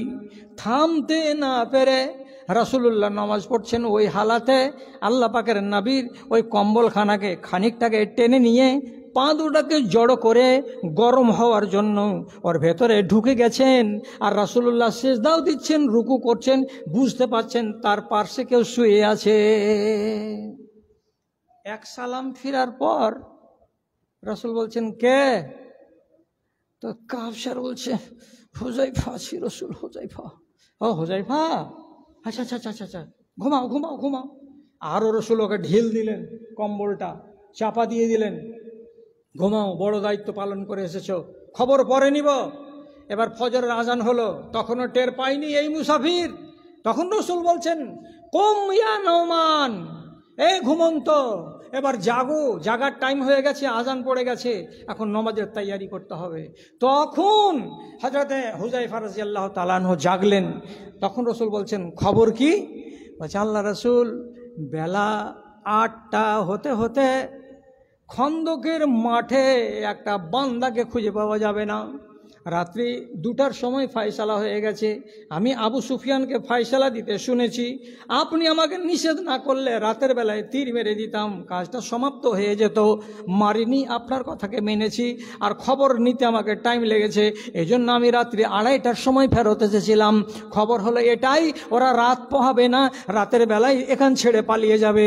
এখন 8টার সময় খবর নেবেন, একটাও বান্দা না। এ তো হলো বিশাল ঘটনা। এখন আপনাকে যদি এখানে দেখতে বলি, কটা জিনিস দেখতে বলবো? রাসূলুল্লাহর ফরমান। 2 নম্বর জিনিস, মানতে গিয়ে আনন্দ জেগেছিল মনে, না কষ্ট জেগেছিল? কষ্ট জেগেছিল। কষ্টর পরে কি তিনি সেটাকে রদ করে দিয়েছিলেন? না, রদ করে দেননি, সেটাকে মেনে নিয়েছিলেন। আর নেয়ার পরে উনি গেছিলেন কাজে। রেজাল্ট কি? আল্লাহ পাকের রাসূল আগেই বলেছিলেন, জাআলাহুল্লাহু মাই ইয়াউমাল কিয়ামাতে, যে লোকটা এত বিশাল বড় দায়িত্বটা পালন করে দেবে, সেই লোকটা আমার সাথে থাকবে। এত বড় আশা, রাসূলের একটা কথা শুনতে গেলে এতটা বড় পরিণাম যেখানে অপেক্ষা করে আছে, তাহলে আপনার মতো মানুষ আর আমাদের এই জাত ভাই মুসলমানগুলো, আপনারা কিসের জন্য পিছনে পড়ে থাকবেন? আল্লাহ পাকের রাসূলের ফরমানকে মানতে গিয়ে কোনো ক্ষেত্রে পিছনে পড়ে থাকবেন না। আর যদি আপনি পড়ে থাকেন পিছনে, ওয়াজ শুনে নিয়েছেন না, আপনি বিবাহের ক্ষেত্রে রসুলের আইন মানবেন, না বরযাত্রীর ক্ষেত্রে রসুলের আইন মানবেন, না আপনি মোহরানা ধার্য করতে গিয়ে রসুলের আইন মানবেন, আর না আপনি নমাজের ক্ষেত্রে আইন মানবেন, না আপনি এই যে রসুলের সুন্নাতগুলো আপনার দেহের ভেতরে আছে এইগুলোকে মানার ব্যাপারে মানবেন, যদি আপনি স্বাধীনভাবে ঘুরেন ফিরেন না মানেন, তাহলে আপনাকে একটা হাদিস বলছি, হাদিসটাকে যদি মানতে পারেন তো খুব ভালো হয়। এটা সহিহ হাদিস, মুসনাদে আহমদের ভেতরে আছে। খেরাশ ইবনে জুবায়ের রাদিয়াল্লাহু তাআলা আনহু তিনি বলছেন, আমি একদিন মসজিদে নববীতে ঢুকলাম, রাআইতু রাজুলান ইয়াখযাফু, একটা মানুষকে দেখছি, একটা ছেলেকে, জুয়ানকে দেখছি, 2-3টা পাথর নিয়ে এরকম করে আঙুলে নিচ্ছে, আর পাথরগুলোকে এরকম করে আঙুলে করে ছাড়ছে। তো আঙুলে পাথর নিয়ে যেমন ছেলে পিলে গুলি খেলে, ওই রকম করে সে পাথর এমনি করে আঙুলে নিয়ে নিয়ে ছাড়ছে। তো এইখান থেকে 4 হাত দূরে পড়ছে, 5 হাত দূরে গিয়ে পড়ছে। তখন খেরাশ বিন জুবায়ের বলছেন, ও ভাই, লা তাখজাফ, আপনি এইভাবে এই ছোট ছোট কাকড় নিয়ে আঙুল দিয়ে খেলাখেলি করার, আঙুল দিয়ে চালিয়ে চালিয়ে মসজিদে খেলা করা, এটা চলবে না। রাসূলুল্লাহ নিষেধ করেছেন, এই কাজ থেকে আপনাকে দূরে থাকতে হবে। এমনি করে দেখলো বুড়াটা কি বলছে, হ্যাঁ এমনি করে পাথরগুলো চালাচ্ছি, তো ফের আবার বলছে নিষেধ করেছেন, নিষেধ করেছেন। এমনি করে এক নজর দেখে নিল, আর দেখে নেওয়ার পরে চুপ, এই লোকটা চলে গেল। যাওয়ার পরে খানিক বাদ আবার যদি ফিরে আসছে, তো ওয়াহুয়া ইয়াখযাফু, ওই রকম করে পাথর মারামারি খেলতেই আছে। তখন আবার ওকে বুঝিয়ে বলছেন, রাসূলুল্লাহ নিষেধ করেছেন, এরকম পাথর চালা খেলা চলবে না, এতে কোনো মুশরিক দুশমনকে মারা যাবে না, এতে কোনো মানুষকে ঘায়েল করা যাবে না, যদি বেশি করা যায় তাহলে মানুষের চোখখানা করা যাবে, অতএব এই খেলা তুমি খেলিও না। তো আবার দেখছি যে তুমি খেলতে আছো। যখন দেখলো যে আমি রাসূলুল্লাহর কথা বললাম আর এই নওজওয়ান কথাটাকে একেবারে উপেক্ষা করে দিল, মানবেই না বলে, তখন তিনি বলছেন, ওয়াল্লাহি লাম আশহাদু লাকা জানাজা, আল্লাহর কসম এ জওয়ান ছেলে, তুমি যদি আল্লাহ করে এমন হয় যে আমার আগে মরে যাও, আর আমি যদি জানতে পারি যে দক্ষিণ পাড়ার ইনামুল হক মারা গেছে, তাহলে আমি তোমার জানাজায় হাজির হব না। আর কি, যদি শুনতে পাই কানে তোমার নাম ইনামুল হক, তুমি অসুখ পড়ে গেছো, তাহলে আমি তোমাকে দেখতে যাব না। অথচ রাসূলের সুন্নাত হলো কোনো মানুষ যদি অসুখ হয়ে যায় তো তাকে দেখতে যাওয়া। আমি সুন্নাত জানা সত্ত্বেও তোমাকে দেখতে যাব না যে তুমি অসুখ হয়ে আছো। তারপরে আমি তোমাকে বলছি, আমি যতদিন দুনিয়াতে বাঁচব, যেদিনই দেখা হোক না কেন তোমার সঙ্গে, চাঁদপুর ব্রিজে দেখা হোক কিংবা বাজারে দেখা হোক বা ধুলিয়ানে হোক, যেখানেই হোক না কেন, ওয়ালা ওকাল্লে মোকা আবাদা, তোমার সঙ্গে কোনো দিন আর কথা বলবো না। কটা কথা বললেন? 3টা। আপনি যদি মরেন তো জানাজা পড়তে যাব না, আপনি যদি অসুখ পড়েন দেখতে যাব না, আর জীবনে কথাও বলবো না। 3টা কথা উনি বলে দিতে পারলেন কাকে? যে ব্যক্তি রাসূলুল্লাহর ফরমানকে মানবে না তাকে। তাহলে সাহাবীদের ভেতরে আল্লাহ পাকের নবীর কথার প্রতি শ্রদ্ধা কতটা পরিমাণ ছিল। কোনো জায়গায় যদি আল্লাহ রাসূলের ফরমান বিপন্ন হয়েছে, আর একজন সাহাবীর মাথা মগজ খারাপ হয়ে গেছে, আল্লাহ এই রাসূলের কথা মানে না। সঠিক কথা বলছি আপনাকে, উমারের বেটার নাম আব্দুল্লাহ, আব্দুল্লাহর বেটার নাম সালেম। উমর রাদিয়াল্লাহু তাআলা আনহু মারা যাওয়ার পর আব্দুল্লাহ একদিন বয়ান দিচ্ছেন, ইনিও সাহাবী। বয়ানটা রাখছেন কার সামনে? তো তার বেটার সামনে। ওর নাম কি? সালেম। কি বয়ান রাখছেন? হাদিসটা বলছেন, লা তামনাউ ইমা আল্লাহি মিনাল মাসাজিদে। ও লোকেরা, আল্লাহর বান্দিগুলো যদি মসজিদে যেতে চায় নামাজ পড়তে, তাহলে খবরদার তোমরা তাদেরকে বাধা দেবে না, খবরদার তাদেরকে তোমরা রুকবে না। বলছে এটাকে তো আব্দুল্লাহ রাদিয়াল্লাহু তাআলা আনহু। শুনছে এটাকে তার বেটা, নাম কি? তো সালেম রাহিমাহুল্লাহ। উনি শোনা মাত্রই তখন বলছে, ওয়াল্লাহি লা নামনাউন্না হুন্না, আমি আল্লাহর কসম খেয়ে বলছি ওদেরকে অবশ্যই রুখব। আমি যতদূর পারবো চেষ্টা করব কোনো মেয়ে ছেলে যেন মসজিদে না যায়, মসজিদে নামাজ পড়তে যেতে হবে না। মেয়েরা তোমরা বাড়িতে নামাজ পড়ো, তোমাদের নামাজ বাড়িতে বেশি ভালো। আমি বাধা দেব যতক্ষণ পর্যন্ত আমার পাওয়ার আছে, আমার শক্তি আছে। এবার বলেন, বাপ বলছে বাধা দিও না, আর বেটা কসম খেয়ে বলছে আমার যতক্ষণ ক্ষমতা আছে আমি বাধা দেব। কে সত্যের উপরে আছে, কে মিথ্যার উপরে আছে? এবার আব্দুল্লাহ কি বলছেন? আনা আকুলু কাউলার রাসূল, আমি তোমাকে বলছি আল্লাহর রাসূলের কথা। ও আনতা তাকুলু বিনাফসিকা, আর তুমি তোমার মনের কথা বলছো। এই ছেলে, কি ভাবছো তুমি? তুমি বাধা দেবে ওদেরকে, এটা তোমার কথা, আর ওদেরকে বাধা দিতে হবে না, এটা কার কথা? রাসূলের কথা। আমি তোমাকে বলছি রাসূলুল্লাহর হাদিস, আর তুমি আমাকে শোনাচ্ছ তোমার পেটের কথা, তোমার মাথার কথা, মগজের কথা। বাপ বেটাতে খুব ঝাড়াঝাড়ি হয়ে গেল। আর যখন বেশি ঝাড়াঝাড়ি হয়ে গেল, শেষের বেলায় তখন বাপ আব্দুল্লাহ বলছে, যতদিন বাঁচব আমি বাপ হয়ে বলছি তোমার সাথে অতদিন কথা বলবো না। কথা বন্ধ হয়ে গেল বাপ বেটাতে। কি নিয়ে? বেটা রাসূলুল্লাহর কথাকে মানছেন না, উনি যুক্তি দিচ্ছেন আলাদা, আর বাপ বলছেন যুক্তি মানি না, আমি রাসূলের কথাটাকে শুধু মানি, যে বাধা দেওয়া চলবে না। আপনি ফের আবার চট করে মন্তব্য করিয়েন না যে সালিম একটা সাহাবীর বেটা এত বড় হঠধর্মী করতে যাচ্ছে কেন। তো বিষয়টা হলো এই, সালেম নিজের চোখে দেখেছিলেন কিছু অঘটন, আর যেগুলো দেখে উনি বরদাস্ত করতে পারছিলেন না। তার জন্য তিনি বলছিলেন কি, যে রসুলুল্লাহর তো একটা হাদিস আছে যে মেয়েদের ভালো নামাজ হলো বাড়িতে, তাহলে বাধা দিলাম তো কি হলো? আর আব্দুল্লাহর কথা হলো কি, যদি এরা অনুমতি চায় তাহলে বাধা দিও না।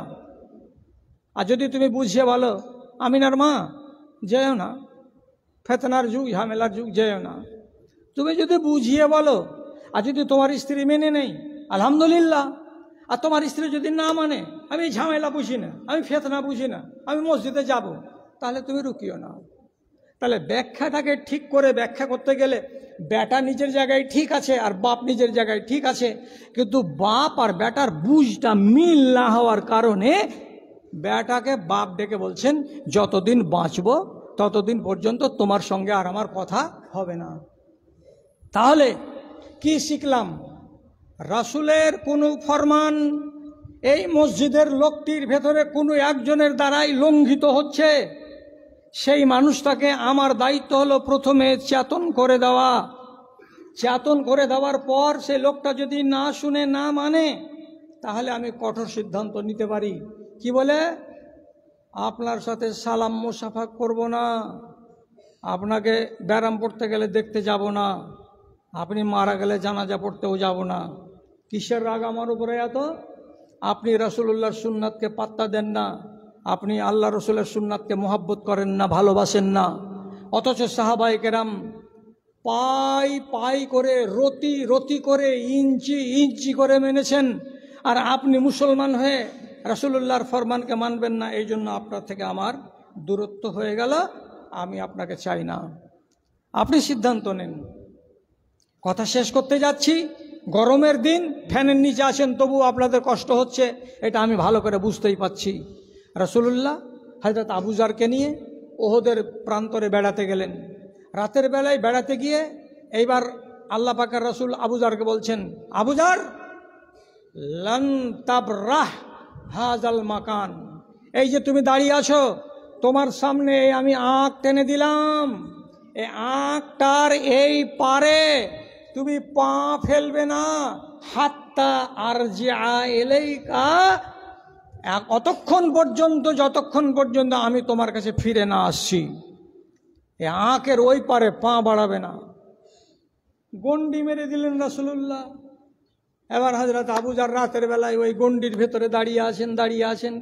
হঠাৎ রাসূলুল্লাহর চলে যাওয়ার আধা ঘন্টা পরে এত জোরে ধুম ধাড়ুম করে আওয়াজ হতে লাগলো, মনে হচ্ছে উহুদ পাহাড় ভেঙে জমিনে গড়িয়ে পড়ে গেল, এইরকম আওয়াজ হলো। তখন হযরত আবু যার মনে মনে বলছেন, ইন্না লিল্লাহ, আমার নবীর উপরে কোনো না কোনো মুসিবত পড়েছে, কোনো দুশমন রাসূলের উপরে আক্রমণ করেছে, আমাকে যেতে হবে। আমি রাসূলুল্লাহকে মুসিবতে ফেলতে পারি না, আমাকে দেখতে হবে আগিয়ে গিয়ে কি হলো, এত বড় আওয়াজ কিসের পেলাম আমি, আমার নবী যদি বিপদে পড়ে থাকেন আর আমি এখানে দাঁড়িয়ে থাকবো, এটা ঠিক হবে না। মনে মনে স্থির করলেন যাব। তার ক্ষণেকের মধ্যেই আবার মনে পড়ছে রাসূলুল্লাহর কথাটা, কি লা তাবরাহ হাযাল মাকান হাত্তা আতিকা, এই জায়গাটা থেকে তুমি এক চুল নড়বে না যতক্ষণ পর্যন্ত আমি এখানে ফেরত না এসে যাই। রাসূলুল্লাহর কি হলো? আমি মনে মনে কল্যাণ কামনা করি যে আল্লাহ যেন বিপদ না নাজিল করে, এটাই দোয়া করব। আর সেই সাথে সাথে আমি বাঁধনে আছি, আল্লাহ পাকের নবীর কথাটাকে আমি এক চুল ফেলবো না, আমি আঁকের ওই পারে যাব না, যা হওয়ার তকদিরে তাই হবে বলে আমি দোয়া পড়তে লাগলাম, আর আঁকের এই পারেই দাঁড়িয়ে থাকলাম। মিনিট পাঁচেক পরে রাসূলুল্লাহ এলেন, হাঁপ ছেড়ে বাঁচলাম। রসুলকে বললাম, আল্লাহ রসুল, এই ঘটনা, যখন খুব ভিড়িম ভাড়াম আওয়াজ শুনতে পেলাম, তখন আমি ভাবলাম যে আপনার উপরে বিপদ এলো, আমি দৌড়ে চলে যাচ্ছিলাম আপনাকে বাঁচাবার জন্য। আবার মনে পড়ে গেল আপনি আমাকে বলেছেন খবরদার এই জায়গা থেকে এক পা আগাবে না, আমি আর আগালাম না। রসুল বলছেন, তুমি আওয়াজটা শুনেছিলে নাকি? বলে, হ্যাঁ আওয়াজ শুনেছি। কিসের আওয়াজ এটা? তো বলছে, এক্ষুনি আমার কাছে জিবরিল আলাইহিস সালাতু ওয়াসসালাম এসেছিলেন ময়দানে তার অরিজিনাল রূপ নিয়ে। তো জিবরিলের 600খানা পাখা আছে। ও ভাই, কি বলছি, জিবরিলের 600খানা পাখা আছে। আমাদের দেশের এরোপ্লেনগুলোর কটা পাখা? তো দুইটা পাখা দিয়ে যখন দমদম এয়ারপোর্টে নামছে তো গোটা এলাকাটাকে কাঁপিয়ে রেখে দিচ্ছে, কত আওয়াজ। তাহলে হযরতে জিবরিল যদি 600টা পাখা নিয়ে উপর থেকে নিচু দিকে নাজিল হন, তাহলে সেই জায়গাটাতে আওয়াজ হবে কি হবে না? আপনি আন্দাজ করুন। রাসূল বলছেন, এক্ষুনি আমার কাছে জিবরিল আলাইহিস সালাতু ওয়াস সালাম এসেছিলেন, আর আসার পরে আমাকে কিছু কথা বলে গেলেন। কি কথা? যে আমার উম্মতিরা যত কেউ আছে মরে যাবে, নমাজ রোজা হজ জাকাত সবই কিছু করে, সে যদি চুরি ডাকাতি করেও মরে আর শিরিকের গুনাহ না করে মরে, তাহলে আল্লাহ তাআলা আমার সঙ্গে ওয়াদা করলেন যে আপনার উম্মতিদেরকে আমি জান্নাত দেব। ব্যাস, এই কথাটা আমাকে শুনিয়ে দিয়ে গেলেন। আওয়াজটা যে তুমি শুনেছিলে তো জিবরিলের আগমনের আওয়াজ। তো দাদারা আমার, কি বুঝলেন? রাসূলের ফরমানের কাছে একটা চুল আগিয়ে যাওয়ার নাই। আপনি এটাকে মেনে নেন, এতে আপনার কল্যাণ আছে। এবার আপনার জীবনে কোনটা জায়গাতে আপনাকে মানতে হবে, আমি কি আপনাকে 1 2 3 4 5 6 করে গনিয়ে দেব? আপনি জুমার মসজিদে যতগুলো শরিয়ত শুনছেন, যতগুলো কথা শুনছেন, সবগুলোই হলো আল্লাহ পাকের রাসূলের দিকে সম্বোধন করা শরিয়ত। কেন? আল্লাহ তাআলা কিছু বলেছেন সেটাও নবীর মুখ দিয়ে, আর রাসূলুল্লাহ যেটা নিজের মুখ দিয়ে বলেছেন সেটাও আল্লাহ তাআলার কথাগুলোকে নকল করেছেন। কোনোটা কোরআনের ভাষায় এসেছে, কোনোটা হাদিসের ভাষাতে এসেছে। অতএব রাসূলুল্লাহর জীবনটাই হচ্ছে আমাদের জন্য আদর্শ। যতগুলো বিধান আছে আপনি মেনে চলুন, যতগুলো নির্দেশ আর নিষেধমূলক কানুন আছে আল্লাহ রাব্বুল আলামিনের পক্ষ থেকে, সেগুলোকে আপনি সেখান থেকে দূরে থাকুন। আপনি হবেন 1 নম্বর ইমানদার। কথা শেষ করে দিলাম, শুধু একটা হাদিস শেষের বেলায় বলি, আর বলার পরে আপনাকে ছুটি দিয়ে দেই। তা কি? কামান নবী সাল্লাল্লাহু আলাইহি সাল্লাম আলাল মিম্বারে। রাসূলুল্লাহ একদিন জুমার মিম্বারে দাঁড়ালেন। মিম্বারে দাঁড়িয়ে খুতবা দিবেন বলে, আর দাঁড়াবার পরে মানুষদের দিকে তাকিয়ে একটা সালাম দিলেন, আর সালাম দেওয়ার পরে তারপরে একটা ছোট্ট করে কথা বললেন, ইজলিসু, মানুষেরা আপনারা সব বসে যান, আপনারা সব বসে যান।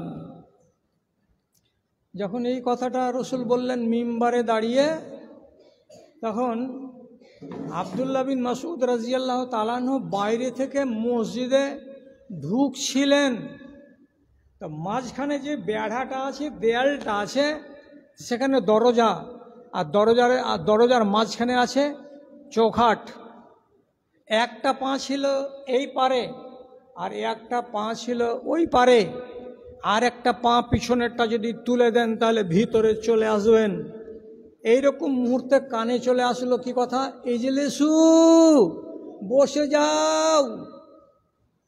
আব্দুল্লাহ বিন উমর রাদিয়াল্লাহু তাআলা আনহু পিছনের পাটাকে উঠালেন না, ওখানেই বসে গেলেন। পাছাতে কি পড়লো? তো চোখাটটা পড়লো দরজার মাঝখানে।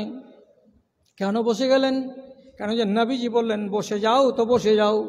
আমি যদি এখন রাসূলের কথাকে অমান্য করে একটা পা উঠাই, এটা বেয়াদবি হতে পারে। এটাতে রাসূলুল্লাহ নারাজ হয়ে যেতে পারেন যে আমি বসতে বললাম তো তুমি হাঁটলে কেন। এই জন্য মনের ভেতরে কতটা শঙ্কা আছে, রাসূলের কথাগুলোকে তারা পাই করে মানবেন এইরকম স্পৃহা মনের ভেতরে কতটা আছে, যে তিনি যেমনি শুনলেন তেমনি জায়গার দিকে দেখলেন না, ওইখানে বসে গেলেন। তখন নবীজি দেখতে পেলেন আমার প্রিয় সাহাবী আব্দুল্লাহ বিন মাসউদ দরজার মাঝখানে চোখাটের উপরে বসে রয়েছেন। তখন রাসূলুল্লাহ বলছেন, তাল ইবনে মাসউদ, তাল ইবনে মাসউদ, এই আব্দুল্লাহ বিন মাসউদ ভিতরে চলে এসো বাবা, ভিতরে চলে এসো বাবা। যখন রাসূলুল্লাহ আবার ডাকলেন তখন তিনি ভিতরে এলেন। কেমন মানতে হয়? এই আওয়াজটা ঘরে শুনলেন কে? আব্দুল্লাহ বিন মাসউদ। আর এই আওয়াজটাকেই শুনতে পেলেন দরজার বাইরে আর একজন সাহাবী, তার নাম কি?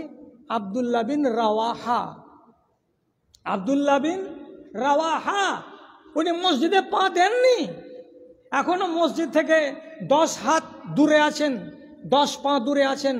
তারপরে হেঁটে মসজিদের ভেতরে ঢুকতে পারবেন।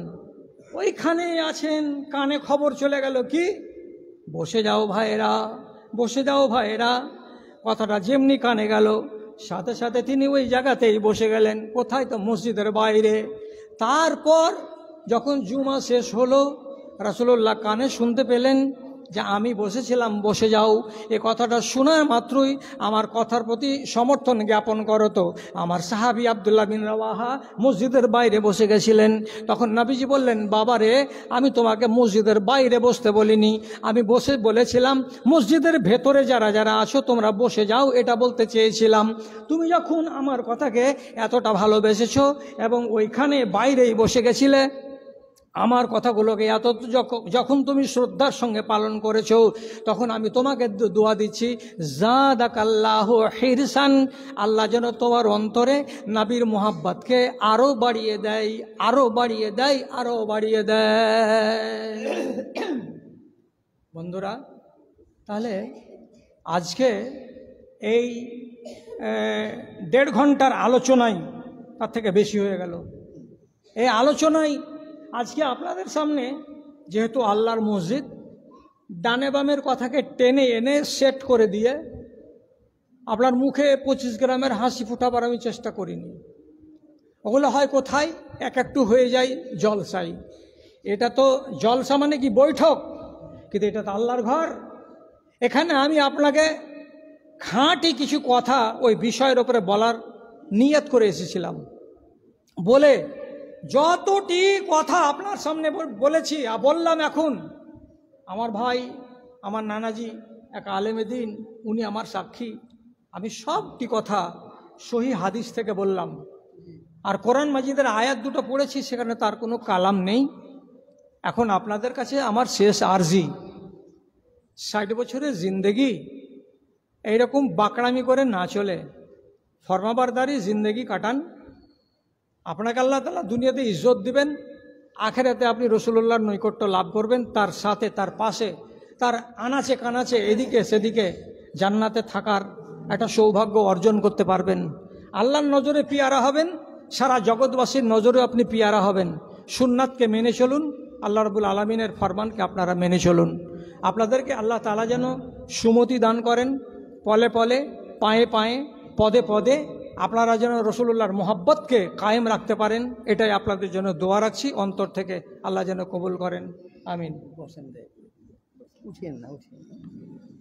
আসসালামু আলাইকুম।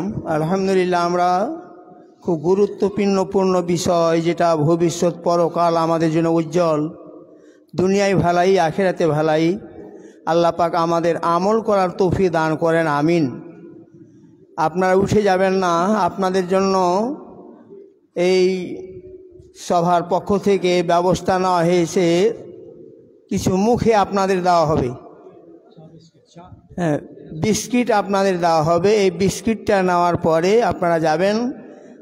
এই টাইমটাতে অনুরোধের সুরে আমার শেখকে বলবো, সবাই আমরা চাহিদা রাখি, আপনি একটা গজল, হামদ, যে হোক, বাড়ি তালা, নাথ শরীফ, আপনার যেগুলো গজল আছে, কোনটা বলবো, সেই গজলটা একটু পাঠ করে দিয়ে আপনি উঠেন। হ্যাঁ, ওরে নাদান মুসলমান, জি জি, হ্যাঁ। আসলে ইঞ্জিনটা বসেছিল 6 মাস থেকে, হঠাৎ করে কাজে লাগিয়েছি।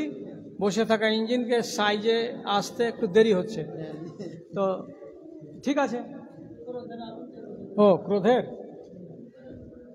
ক্রোধের আগুন জ্বলে উঠে বিধাতার,